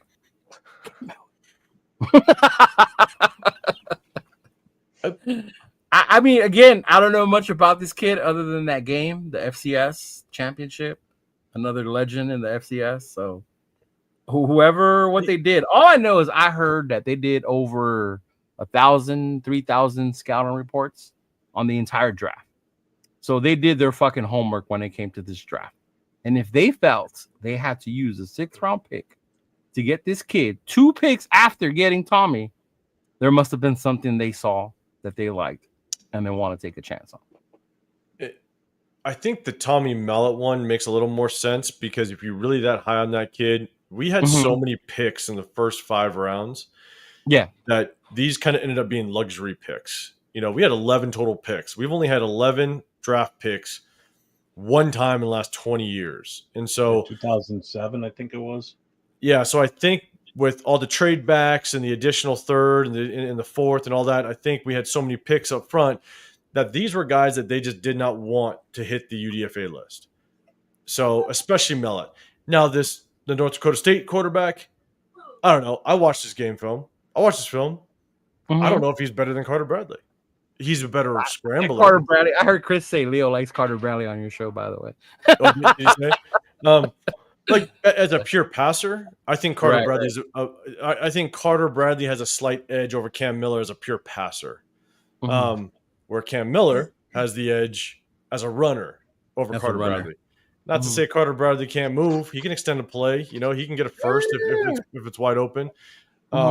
So this pick right here to me feels like this is why preseason is going to be exciting because I want to see Carter Bradley kind of battle and go at it and see who takes that quarterback spot potentially. Yeah, I don't even need to see Geno in the preseason. All bullshit aside. Yeah. I don't need to see. There should be 3 quarterbacks we see playing in the preseason. That's AOC, Miller, and Bradley. Those are the only 3 that should be on the center. Right. Yeah. No, I think Tommy's just going to stick. Because you already know what you got with Geno. I mean, Pete Carroll wouldn't have brought him here if that was the case. Right. We'll see him like at the last game of preseason. I don't even want to see Geno. I don't want no Trent Green. I don't either. I don't want to take a chance of him getting hurt. Right? Yeah. Imagine. Oh my god. That's nice. That's what you guys want, but not necessarily going to happen. But they're gonna make him take some snaps. The great thing. I mean, you can take snaps all you want in practice. It's not like a preseason. Yeah. No, they're gonna have him take snaps at preseason most likely. The only reason I think that Geno might take snaps in preseason is because one of the hardest things for a quarterback to do is get chemistry with his receivers in live situations and the center. So you might see 1 or 2 series tops. Not to say that does a whole lot, but I could see him get a couple series. But I agree. I wouldn't be surprised if we don't see him at all either. So. Yeah, I know. Yeah, especially with the way they're lengthening the schedule. I know we mentioned that. Was it last week, Jeff? About maybe moving to an 18-week schedule instead of a 17? Yeah, they've been saying that. I started playing less and less in preseason when you make it that long. And then you'll see in the beginning why week 1, 2, 3, there's a lot of sloppiness too because they didn't do the preseason games like they used to. I think the earliest they're talking is 2026 season might jump up. Yeah. Mm-hmm.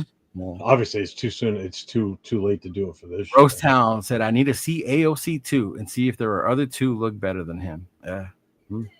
So that was it. Miller was our last pick, right? We didn't pick anybody. No, there was one more. Oh, there was another guy. One more.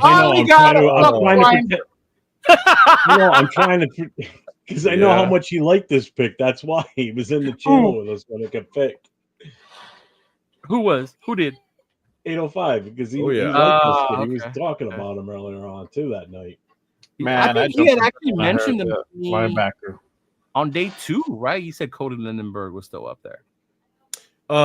It was no. I mean, that was if we were to continue to drop. Right. Then it was the 6th round is where I wanted to target Cody Lindenberg. Obviously, got him the 7th, which is good value. But right, I'm telling you, I think this guy is probably my sleeper of the draft. To be dead honest, Cody Lindenberg. Okay. And there's a couple ways that I kind of look at sleepers. Right, I don't think our linebacker room is very strong to start. But I do like what I see on Cody Lindenberg's film. Just he goes downhill extremely well. He's a sure tackler. He can go sideline to sideline. He also does a very good job in the passing game. I mean, he has a nose for the football. He tracks the thing down. Right. And he's like that old school type of linebacker where he's going to come and meet you in the hole. So all it takes is for Devin White to be the Devin White of last year, the year before. All it takes is for Landon Roberts just not to, go to produce. And you look at Amari Gaynor, you look at Eichenberg, Masterson. You look at Masterson. Is Masterson still even here? Jesus Christ! Is he? I was about to ask. Is he still on the roster? Hey, what up, fool? Raiders Chris Homie, what's going on? What's up, Chris? And I haven't heard that name in a while, Masterson. Is he still on the roster? Let me tell you right now. Oh no, where I have it. Where do I have it? See, like, go ahead, keep talking. I'll find it for you. Roseanne, I think he's adequate enough in the pass coverage because I think he's a true middle linebacker. I don't think he's going to have to do as much as maybe play the same role as Robert Spillane, where he's not truly having a guard. Running backs out the backfield 1-on-1 a lot of times. He might have to just drop into coverage. So I think he could play adequate enough. But again, we don't have the strongest linebacker room. So in my opinion, Eichenberg, Burry, Gaynor, Lindenberg, Brandon Smith, Matt Jones, and Jalen Walker. No Masterson. Yeah, I don't think Masterson. But so I think that's why that's kind of my sleeper of a player that might find himself seeing the field on Sundays, whether someone goes down or he gets some, maybe he gets a dozen snaps or so in a rotational role. But Cody Lindenberg is my sleeper of this draft. Guess who's listed as our kick returner? Mullet. Dylan Lobby. I know. Yeah, not for long. I was funny how you just said right now. Yeah. What about you, Jay? How you feel about the linebacker, big dog? Oh, I mean, I'm happy we were able to go ahead and address the room, bro. Shit. We're going down certain rounds. I'm like, when are we going to get a linebacker? I was thinking maybe in the 4th, the 6th. I think everybody was saying that, right? Like, when the fuck are we going to get a linebacker? and it took it to the 7th round. I'm like, God damn, there you go. Right? Yeah. Well, 805 was in with us pretty much most of Saturday, and that was one of the big talks. Is like, when are we going to get one of these linebackers? Because it's like, what the hell are they waiting for? And then when the 4th round was over, I'm like, well, that's it. We don't have a pick now until number 6. It's like, I mean, I thought for sure we were going to do something in 6, but then when they finally picked him at number 7, he's like, finally. It's like, what the hell? It's like, Jesus. Yeah. Amari Burney and Amari Gaynor were the other two. Yeah. So I mean, that was it. I was overall. They brought somebody up that I didn't want to talk about. I mean, not because I think he's going to come in here, but what's his name? The undrafted quarterback out of UNLV that we picked up. Oh, yeah. Now, I think on your show, you guys talked about him a little bit, 805. And the one thing I do like about him was the fact that, so we mentioned earlier the original QB from UNLV left, and they were rolling. They were balling, right? Yeah. And then they were like, what the fuck are we going to do? The way this kid stepped in, bro, no hesitation, no hiccups, had that team rolling, shows a lot to me about the type of person he is, right? He might lack certain skills, maybe as an NFL quarterback, but definitely as to a character guy that maybe can come in and make some noise if given the chance. Who knows, right? So I'm not saying he's going to make the squad, but it would be interesting to see what happens to him on this team. Yeah. Mm-hmm. I have a theory as to why we possibly brought him in. Mm-hmm. And that type of quarterback. One, I think he can come and definitely compete and see what he could do. But if you look at the type of quarterbacks that we're going to face this year, we're going to face a lot of mobile quarterbacks. We're going to face Patrick Mahomes. He can move. Bo Nix can move. We're going to face Jaden Daniels this year. He can move. We're going to face Caleb Williams. He's going to move. You need the importance of replicating certain skill sets in practice is extremely important, and that's what this kid can do. This kid's going to be able to move, and if you can replicate that in practice and keep this kid on the practice squad, I think that's part of the reason why they potentially got him and brought him in. Right. And so you got to replicate that in practice. It's one of the things that I talked about when we beat the Ravens last year. That's one of the hardest things to do is replicate Lamar Jackson in practice. Yeah, Lamar. And if you can't do it, good luck playing against it on Sunday. So this kid can move. This kid can throw the football. You get that combination in there. I think there's a good chance that this kid's going to provide some good practice help. That makes sense. In preparation for game day. So I think that's part of the reason why we brought him in. Yeah. And practice squad guys can get picked up by other teams on your practice squad, right? Yes. Yep. That's how we got Darren Waller. Yeah. Oh, that's true. That is how we got Baltimore's practice squad. Yeah. Mm-hmm. Yeah. Unfortunately, that's how you lose guys too. It sucks. Raider Shield family, shout out for $5. Fellas, just a thought. Seems all draft picks and free agents were character picks. Hard-hitting bangers with shit to prove. Your thoughts? Jay, you're on here. I think they were mentally tough guys. I mean, it is. Yeah. It appears like they're not a bunch of dumbasses. You got whether they were small school, big schools. It just seemed like these kids that we brought in are players. I mean, there were head scratches, but there was nobody that had any type of, as of right now, anyway, questionable pasts. We didn't reach as far as I'm concerned. I don't think we really reached for anybody. I don't know if any of you guys feel different about that. I mean, we did say that the third round, Grant. I think Grant and Hemingway were two potential reaches. And then he did say Tonka Hemingway. Yeah. Yeah. But we didn't have a fifth. So sometimes it's tough, right? Like you just don't know. Yeah, we didn't have a fifth. So losing that fifth round, you're kind of forced at the end of the fourth to make a decision like that, So I mean, kind of get it in a way then if that's the case. But I think we moved around the way we should have. What's interesting though is I think we're going to look like a very massive team. I appreciate you. Because look at our defensive backfield. Yeah, I think our shortest guy in the secondary 6'2.5". I mean, you got nothing but 6'2", 6'3", 6'4" in that defensive backfield with speed for the most part. Yeah. So I think we're going to fly on defense, which is going to be interesting.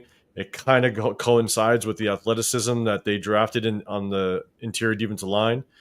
And so, I think at the end of the day, we're going to fly on defense, man. We're going to fly. We're going to look big, and we're going to have some hitters with Jeremy Chin. The one thing I wanted this draft was feeling good about. Corner was one of them, right? Receiver was another one for me. Obviously linebacker, but that didn't happen. But like you said, maybe PG felt more comfortable with the dudes he has already than we do, right? But yeah, to your point, I remember being on here a couple of weeks ago with Rundown, and we put up our DBs, and it was like, whoo, it's fucking horrible. Yeah. Well, let me ask you guys this. See what you think. Because before the draft started, our weakest room was obviously our running back room. What do you think? One of them. Yeah. Well, one of them, yeah. but definitely probably the weakest. Let's just leave it at that. It was definitely the weakest with a 2.3 average per run. That's pretty fucking weak. Right. Who do you think is now our weakest room on the team now after the draft? And after I still don't have faith in the linebacker room. But I don't think it's running back room anymore. That's for sure. Yeah, no, I still don't have faith in the linebacking room. But then when I saw the DTs they took, the ability, the depth, I always said that the best friend of a corner is a great pass rush, right? But then also with the linebacker is if you can get your big guys to protect you. Now, if your big guys in front of you can protect you, where those guards and fucking whatever's coming out to block you don't get to you so fast, then you can excel as a linebacker, right? You can make more plays. You're more free to do that. So I think right now for me would probably be linebacker, right? Yeah. In chat, chime in with what you guys think too. Frank says linebacker or safeties, maybe. He doesn't believe in Jeremy Chin or the Oos. Yeah. Or maybe even the depth. Because I mean, what do we have after them too, right? Yeah. Leo, competition. Yes. Competition. Yes. I look, I think it's linebacker. But the one thing that I am very curious as to how we're going to address is the nickel corner. Ooh, that's going to be a great competition. Because my guy Jacob Parrish went in the third. I'm just saying, guys. Okay, I'm just saying. Jacob Parrish went in the third, just so everybody knows. Okay. Rosetown says guard, linebacker, corner. He still thinks it's corner. Yeah, I mean the guy that I think is going to have to now potentially play the nickel corner position is Darnay Holmes. I think that's who they might be putting there. I don't see Isaiah Green Bay. No, he was on our team last year. Was he? Oh no, I forget where he came from though. But you know, he got some decent playing time last year. I think he played. Eric Stokes. That's the guy I was thinking about. Sorry. Yeah.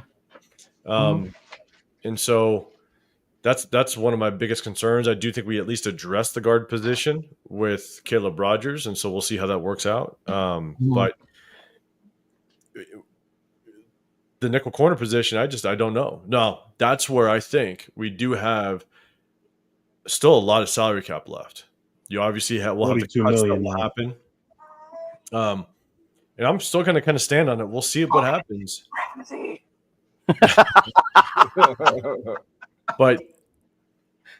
But my thing is that, you know, there's a chance. And again, I'm not saying I think there's a good chance he can play it, but I hope the Raiders are eyeing Asante Samuel Jr. to potentially come in and be a nickel corner for us. And so, you know, I know he's more of a traditional outside corner, but man, the kid is quick. He's going to have to get coached up a little bit in the slot position from Pete Carroll. But look, Pete Carroll knows how to coach up DBs. And so if he can get something out of Asante Samuel Jr. and try to get him to move inside, then again, at the end of the day, I hope that we're just maybe we're eyeballing him and to just kind of see how he moves. And maybe that could be an option because we have, I think, $42 million in salary cap space. Yeah, something like that. Yeah. Yeah, 42. Which we can use to extend Colton Miller, y'all. I'm just saying. Correct. Nothing wrong with that. and potentially Jacoby Myers. You know, and Jacoby Myers, right? I would do both of them if we could. Exactly. So before we say we have money to spend, we can still sign those two and look good next year, right? Yeah. So we still got money to work with. So Jay, what's your thought on what you think the weakest room is now after the draft? I still think we need to add some more depth at linebacker, to be honest with you. Corner's probably right there, close second, but linebacker for real, we do need to add a couple more. Just looking at the UDFAs that we got, because we did pick up some linebackers. You know, I'm not mad at it. I mean, at least we're doing something, but I don't know for whatever reason. They're just not. I think they're comfortable with what we have, unless there's something in the works that we don't know about. Yeah, but I'm really scratching my head because we picked up Jalen Walker from Indiana, and then Matt Jones from Baylor, and that's it as far as a linebacker. And we already have Cody Lindenberg, and then we picked up a couple. The corners are not bad. I mean, we picked up the big notable Melo Dotson from Kansas. I like him. I think that was a good pickup. I want to see how he works out. Having a great tandem at corner, bro. Oh yeah, I like that Melo Dotson. I'm not gonna lie. Yeah, I like the kid. I think on our Raider War Room show, we broke down all the UDFAs. I think yesterday. I think it was yesterday. Man, so how did you do that? Did you guys like assign a player to each person, or did all three? Like that was some fucking. I just started doing some. It was quick review for me because I couldn't spend a whole lot of time, so I looked to just get kind of a sense as to who the player was, and so. Yeah, I mean, I got to do more research. I still got about 3 more guys I got to go over and then just dive in a little bit deeper. But, yeah, I already got kind of a sense as to who I think could potentially make this squad. And, for myself, when I look at UDFAs, I think the only chance – look, they're all UDFAs, okay? So the likelihood that they make the squad is pretty slim. But the way that I consider whether or not a player can actually make – this roster is one, you first got to look at how good is the position group anyways. So right. Room is pretty weak. There might be a UDFA that has a chance. That's why I think Cody Lindenberg has a chance because he's already coming into a linebacker room that is probably the weakest on our roster. If injuries happen, right? Like last year, one of the guys that I wasn't high on prior to Michael Gallup exiting the team. But as soon as Michael Gallup decided to retire, I said Ramel Keaton now has a shot because we needed depth. Like we had no depth basically at the receiver position, no quality depth at least. Ladicius Griffin. I thought Ladicius Griffin would have a chance because I wanted competition for Trey Tucker and a return specialist. That didn't pan out. But I also thought that Amari Gaynor had a really good chance because our linebacking room was not very good. Nothing strong. We had Spillane, Divine Diablo. Still, we need to figure out what he had. Luke Masterson, I wasn't sold on. Amari Gaynor didn't know what we had out of him, and Tommy Eichenberg was a 5th rounder. So I thought Amari Gaynor had a good chance of potentially making the squad. And so. When I look at UDFAs, I just look at, okay, is the position groups already weak that we have on the roster? Is the depth weak? And do they bring some value to the team? And so, there's 4 guys right now. Oh, sorry, my other one that didn't pan out, but Andrew Coker, offensive tackle that we were from TCU. Oh, Coker, I remember him. Okay. Because I thought our depth in the offensive line was not very good, and we needed a right tackle. We didn't know that DJ Glaze was going to turn into what he was. But I thought Andrew Coker had a chance, but that never came to fruition. So I have about 4 guys this year that I think have a really good chance of potentially making the 53-man roster. So. Yeah, Sin R2D2. We signed 15 undrafted free agents. I think they got a bunch. I counted 13. 13. Yeah, unless there's something that got signed today and it just hasn't updated PFF. Well, then there's that one that got added today, but he doesn't count as an undrafted free agent. He's still an international player. I got 16. You got 16? That's right. Because I'm on PFF and they're saying 13. Because the international player got added today because they cut the other guy. Yeah. Mm-hmm. He got added today too. Yeah. Another DT. Leo, I put that go to the very top of the banner list. There's that one that you wanted me to add in earlier. Oh, yeah. So, I know what it means if anybody needs to know the actual definition. Yeah. So, contrary to proper belief, Josh McDaniels did not ruin Hunter Renfrow. Right? Hunter finally came out and said why he did not play, why he stopped playing. It was because he was diagnosed with ulcerative colitis, an autoimmune condition, which if you keep reading, and I read at one point he was at 150 pounds? He was down to about 150 pounds from his normal weight of like 180, 190 in that range. Yeah. Crazy. So we had a hard time physically with his body. And, thank goodness now he's able, he decided to make a comeback and he is with Carolina. So, but I just wanted to point that out. I know a lot of people were like, oh, Josh McDaniels ruined him and da-da-da-da-da. And like, Well, that's just no joke. I mean, anything with the colitis, it involves your bowels, and it's extremely fucking painful. I've never had it, but I just know from family members and being in the EMS side of things, it's extremely painful. It's not comfortable. Yeah. Like you can't go anywhere sometimes because of. I always thought it was the headshots. There's no way he could be out there in the middle of a game. Let's put it that way.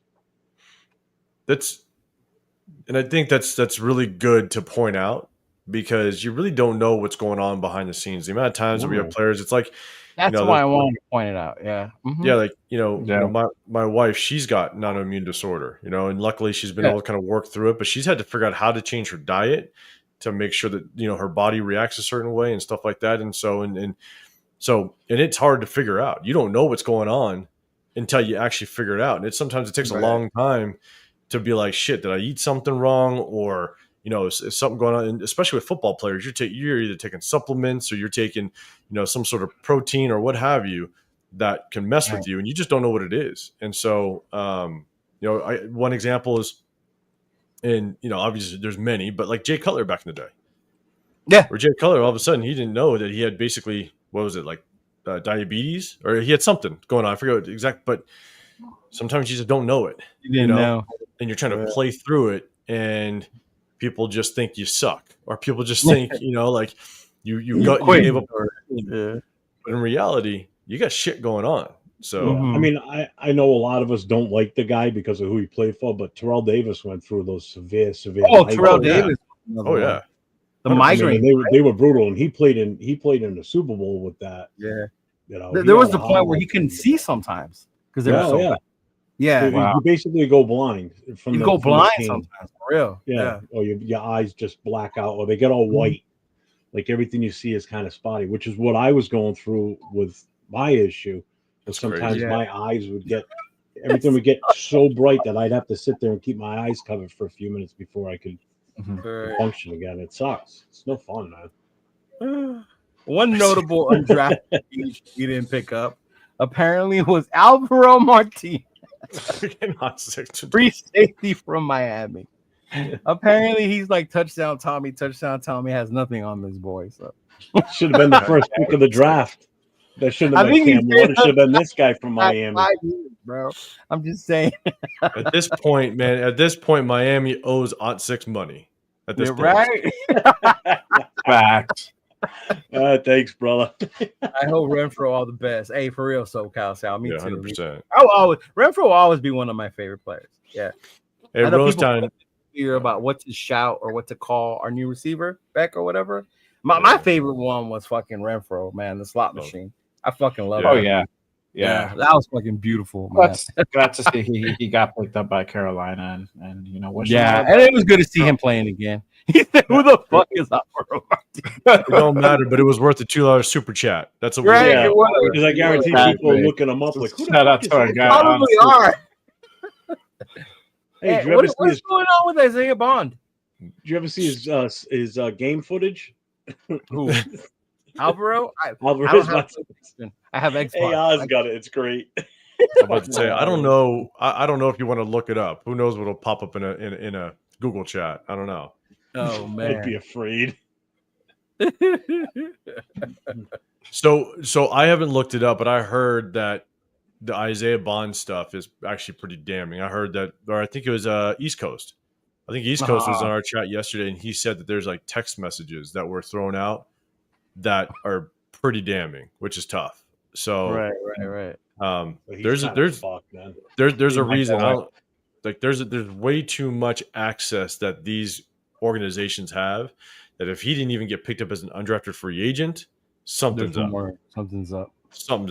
You know what I'm saying? And so usually if shit goes down and there's a chance that the kid didn't do anything, or it's looking like something didn't happen, you might see him in the 7th round, or take a shot as a UDFA.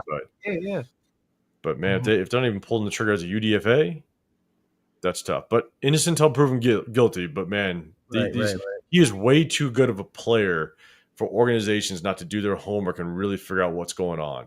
And for everybody to pass on him, even as UDFA, I hope it's not Who's that kid? The Ariza kid, the punter. I hope it's not a situation like that. Oh yeah, the punt god. I remember him. Yep. Yeah, I hope it's not a situation like that because it just. Yeah, it really. Man, I didn't know how the F. I thought his name was actually Dixon, y'all. I mean, these motherfuckers pointed out what his name really is. Sorry, I don't think I really want to. I really think people use their name or their super name up in this bitch. Like, yeah. 805. You heard about that, right? No, I didn't. Right. Okay. Until about 2 weeks ago, he didn't realize Dixon Carter what it stood for. I mean, Dixon Cider. He thought it was his real name, and then his name. I'm looking at 805. I don't think he knows either. I don't know. So I don't know either. So say the first part and then pause and then say the last name. Yeah, I'm on social media. I don't need to be saying names and then I'm gonna get caught. Oh shit. Okay. Yes. Oh, we got another one. Hold on. Wait a minute. That's why. Okay, hold up. Okay, that's why. That's name for YouTube. Shout out to my guy Dixon. So this is why. Now I can't even say your goddamn name. Exactly. That's what I said from here on out. You get a new nickname. I just say Dixon from now on. Yeah, it's gonna be DC from now on. I'm sorry. And yeah, y'all exposed me. But here's the thing, though. Here's the thing: is I think, damn, I don't even want to call you DC. Just doesn't sound right now. Right? Is that even good? He's the one that always tries to get people in the chat to say those things.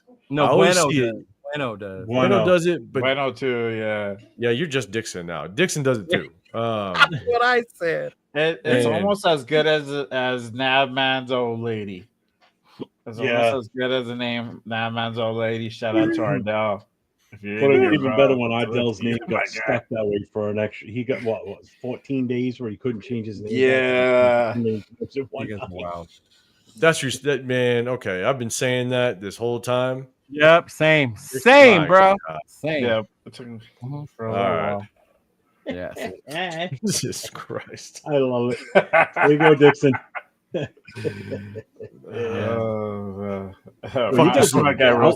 Holy shit. Screw this social media shit. Goddamn, you guys try to expose me like that. Right? That's what I'm saying, man. I'm over here just trying to.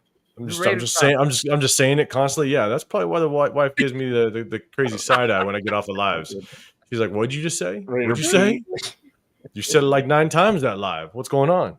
Oh my lord! Right. But anyway, I mean, yeah, that was it. I mean, I'm cool with it. I'm ready for the next part. You know, the schedule, the camp's coming up. That comes in May 14th, so Wednesday too. So we'll be on that night. Training camp. Mm-hmm. Yeah. I'm ready for the schedule release, man.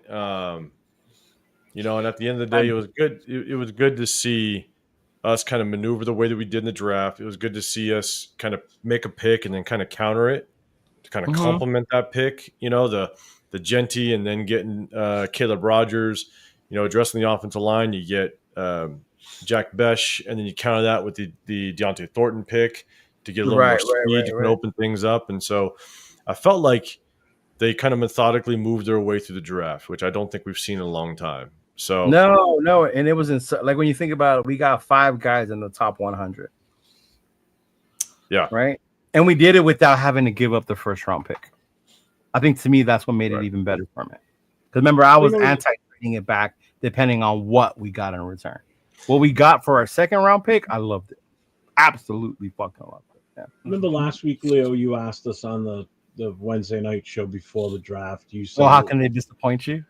Yeah, well, no, not so much. No, not to disappoint you, but how can they better than last year's draft? And we pretty much all agreed that they got to hit on at least the 3 picks again, just like they did last year. Yeah, you know, we turned those draft picks into 3 starters last year. I think we may have actually. There's a good chance that we could have surpassed 3 this year. Yeah, I mean, we can actually come close to having possibly 4 starters out of this draft. To be honest with you, I don't know if you guys agree or not, but Yeah, I think if we come out of here with four starters, 3's like my minimum, right?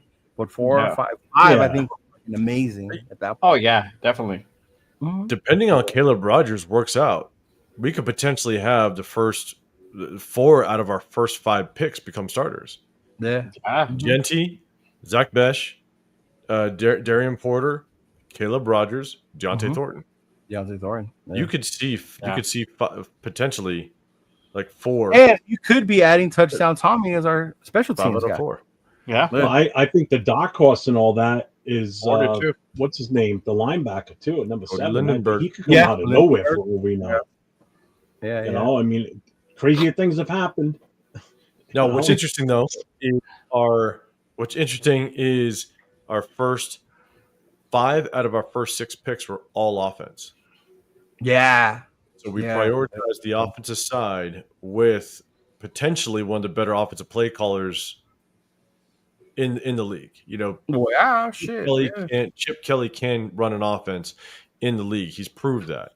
And so, you know, you give him the weapons that he potentially needs.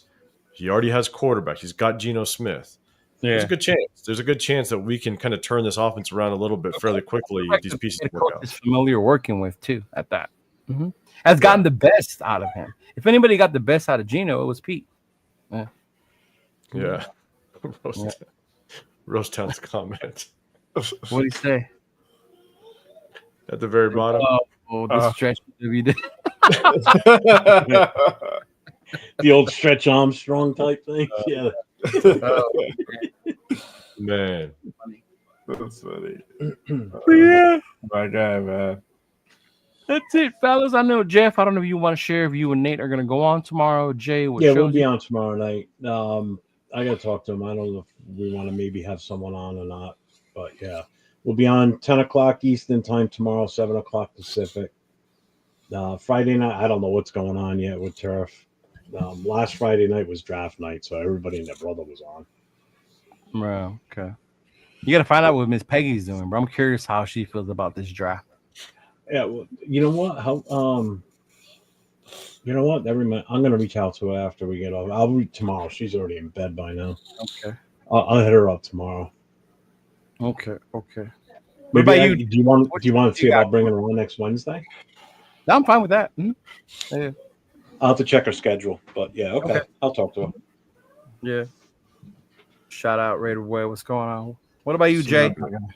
What you got? Yeah, I got the Saturday show, Good Morning Raiders. Make sure you guys tap into that, 10 a.m. Pacific. Oh my God, the Raider Rundown. We got a big guest confirmed today. It's going down, y'all. Now, if it's big and it's a big dude, no fat on fat shaming, big dog. Okay, not that big. I love my brother Ooses, bro. I show him love. Okay. But ain't that kind of big. That kind of big. Hey, we're gonna have Mitch Renz on the show Saturday. We're doing really? I got my guy. Good deal, man. So make sure you guys tap in. Make sure you guys hit that subscribe button. Tap into notifications. Big show. Told y'all, keep bringing the big shows. I ain't done. Week after that, I got another name. I know Jeff's excited for that one.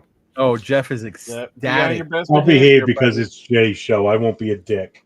Jeff just hit the notifications because of it. That's what he did. Yeah, for sure. I'll be because it's Jay's show. I'm not going to go in and bust his balls. Yeah, I'll be nice. Yes. Hey, once again, 805. Thank you for coming to our show today. Yeah, thank you. I always see you in the chat. We were thinking, who to invite today. I was like, let me ask him. And then thank you for coming through last minute, big dog.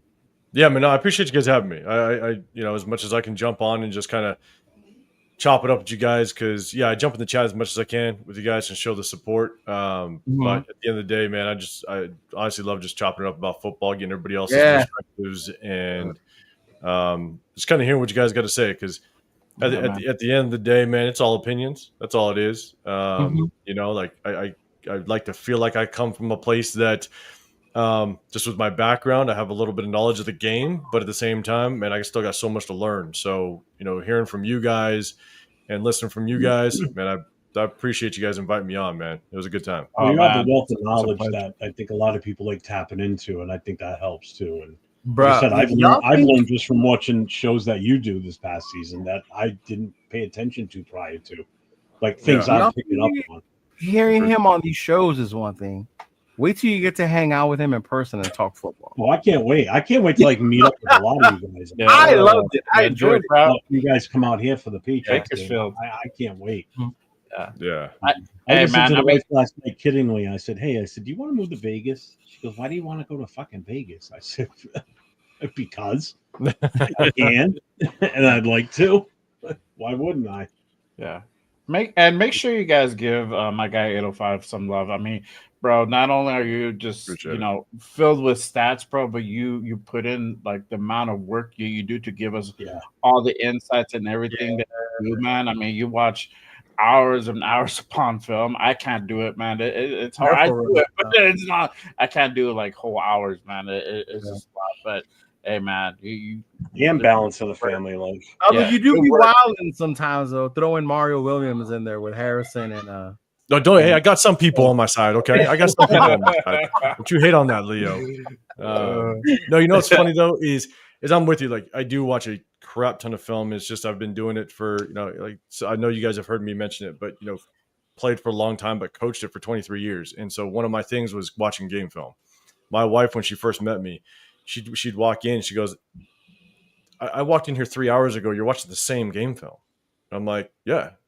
Because I might miss something. I rewatch game film over and over and over again. And it's just in my habit. And so, being able to kind of get away from the coaching and give the family more time, this is kind of my outlet. And so being able to watch film more on the Raiders, and this is what I did before doing this whole YouTube stuff, the social media stuff. And so, now what's really cool is now it's on record.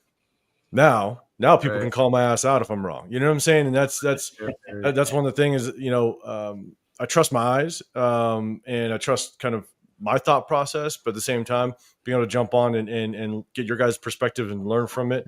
That's what I love. But because at the end of the day, if you ain't learning, you ain't getting better. And so,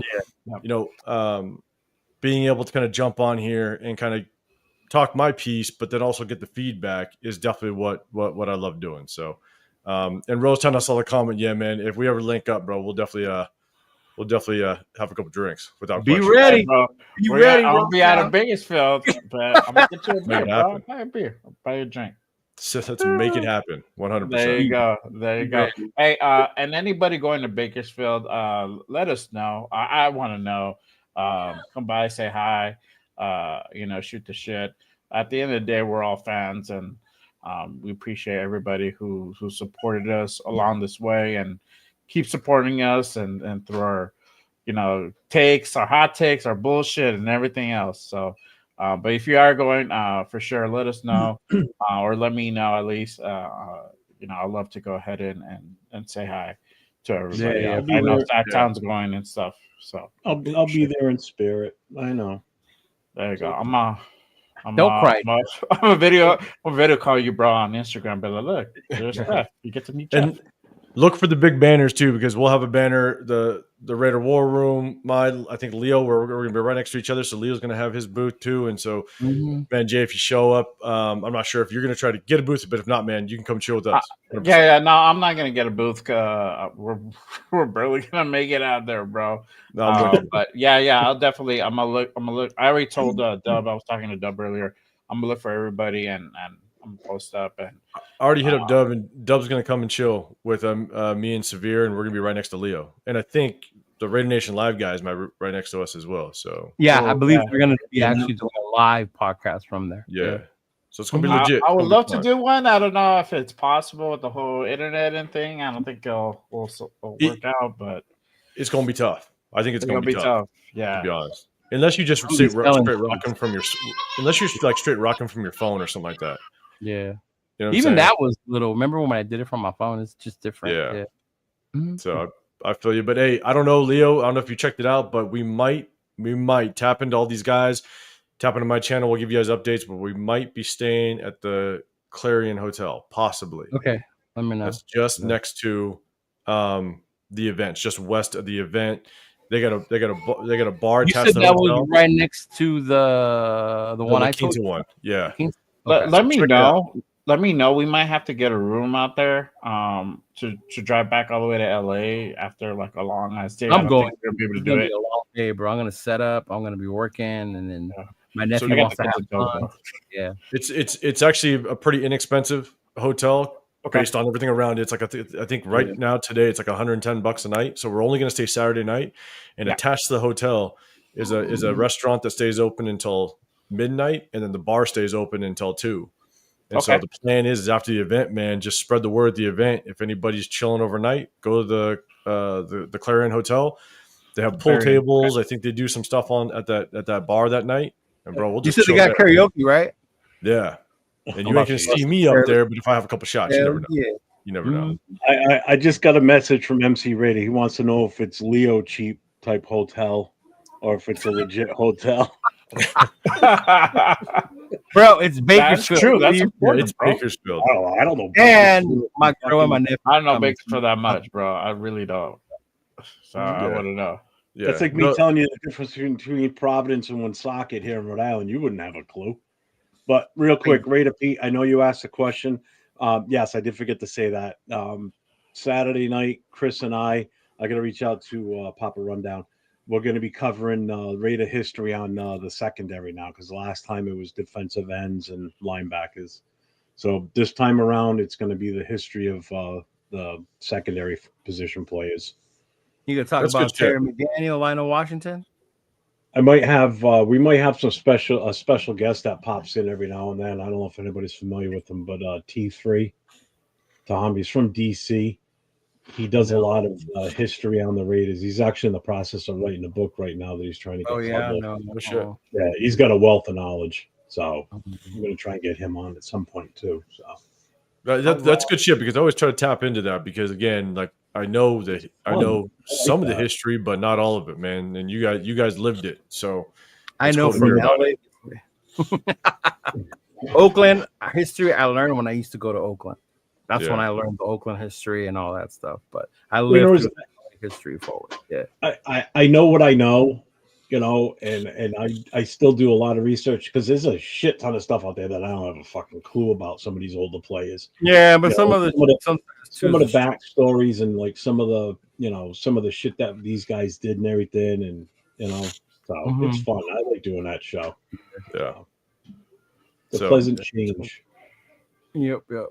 Well, all right, y'all. Peace out. Appreciate y'all for coming through, tuning in. As always, much love. Appreciate y'all. Appreciate the nation. Appreciate everyone pulling up. I got to change this. Being on with us, but I probably appreciate you, brother. Yeah, no, I appreciate you guys having me on, man. It's always fun. I appreciate you guys. Show. There we go. I didn't mean to kick you out. Kicking Jay out before the show's even over. I already changed it. All right. Yeah, no shit, right? Look at that. I changed the background. Oh, because that's where the video is. Yeah. Yeah. Peace out, y'all. Just win, baby.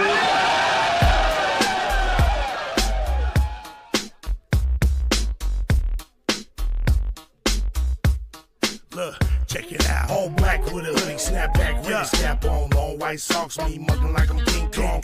With them all black Chuck Taylors. West side and this bitch yelling Raiders. Thuggin', cause we know with it. Motherfuckers like y'all suck, but we don't give a fuck, nigga. We deal with it. Jaw jacking, getting nigga fucked up with the quickness. Parking lot squabbles, giving nigga the business. Shh, quiet, the fuck you mean? We yelling Raiders, bitch. Like fuck your team, you wanna talk your shit. Get stabbed like Scream Stadium, take off, nigga. Homicide scene. Oakland to LA, LA to Oakland, Las Vegas, Sin City, steady smoking.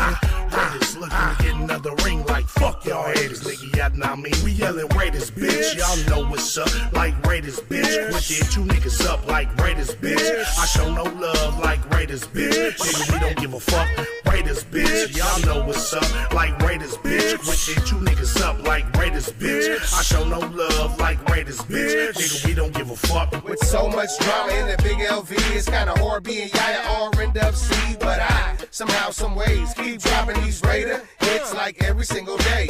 May I sip on this Henny while these haters pay attention and my name stay bitchin'. I'ma stay G'd up like a silver feed up. And tucked is a burner just in case I eat up, but I'm humble. 10 toes down to never stumble. Keep doing Raider music, imitate and never double. It's like everywhere we go, it's like the same old shit. Here, Raiders just suck, y'all can suck my dick. It's a nation just to prove, no need to consume, win, lose, or tie. Raider Nation keep moving, top to the bottom, bottom to the top. It's Raider Nation all day till the casket drop. We yelling Raiders, bitch. Y'all know what's up, like Raiders, bitch. Wicked 2 niggas up like Raiders, bitch. I show no love like Raiders, bitch. Nigga, we don't give a fuck. Raiders, bitch. Y'all know what's up, like Raiders, bitch. Wicked 2 niggas up like Raiders, bitch. I show no love like Raiders, bitch. Nigga, we don't give a fuck. Welcome in this bitch like nigga, what's happening? With whiskey in my cup, turned up, Raider Nation hella active. Watch what you say, watch the yapping, nigga, don't get your ass kicked. We bout that action, I'm a goofy nigga, but I ain't no goofy nigga. Fuck around and find out, he doing a 2-piece nigga. Everybody knows me, soon as I hit the scene. They like, Raiders, bitch, nigga, fuck your team.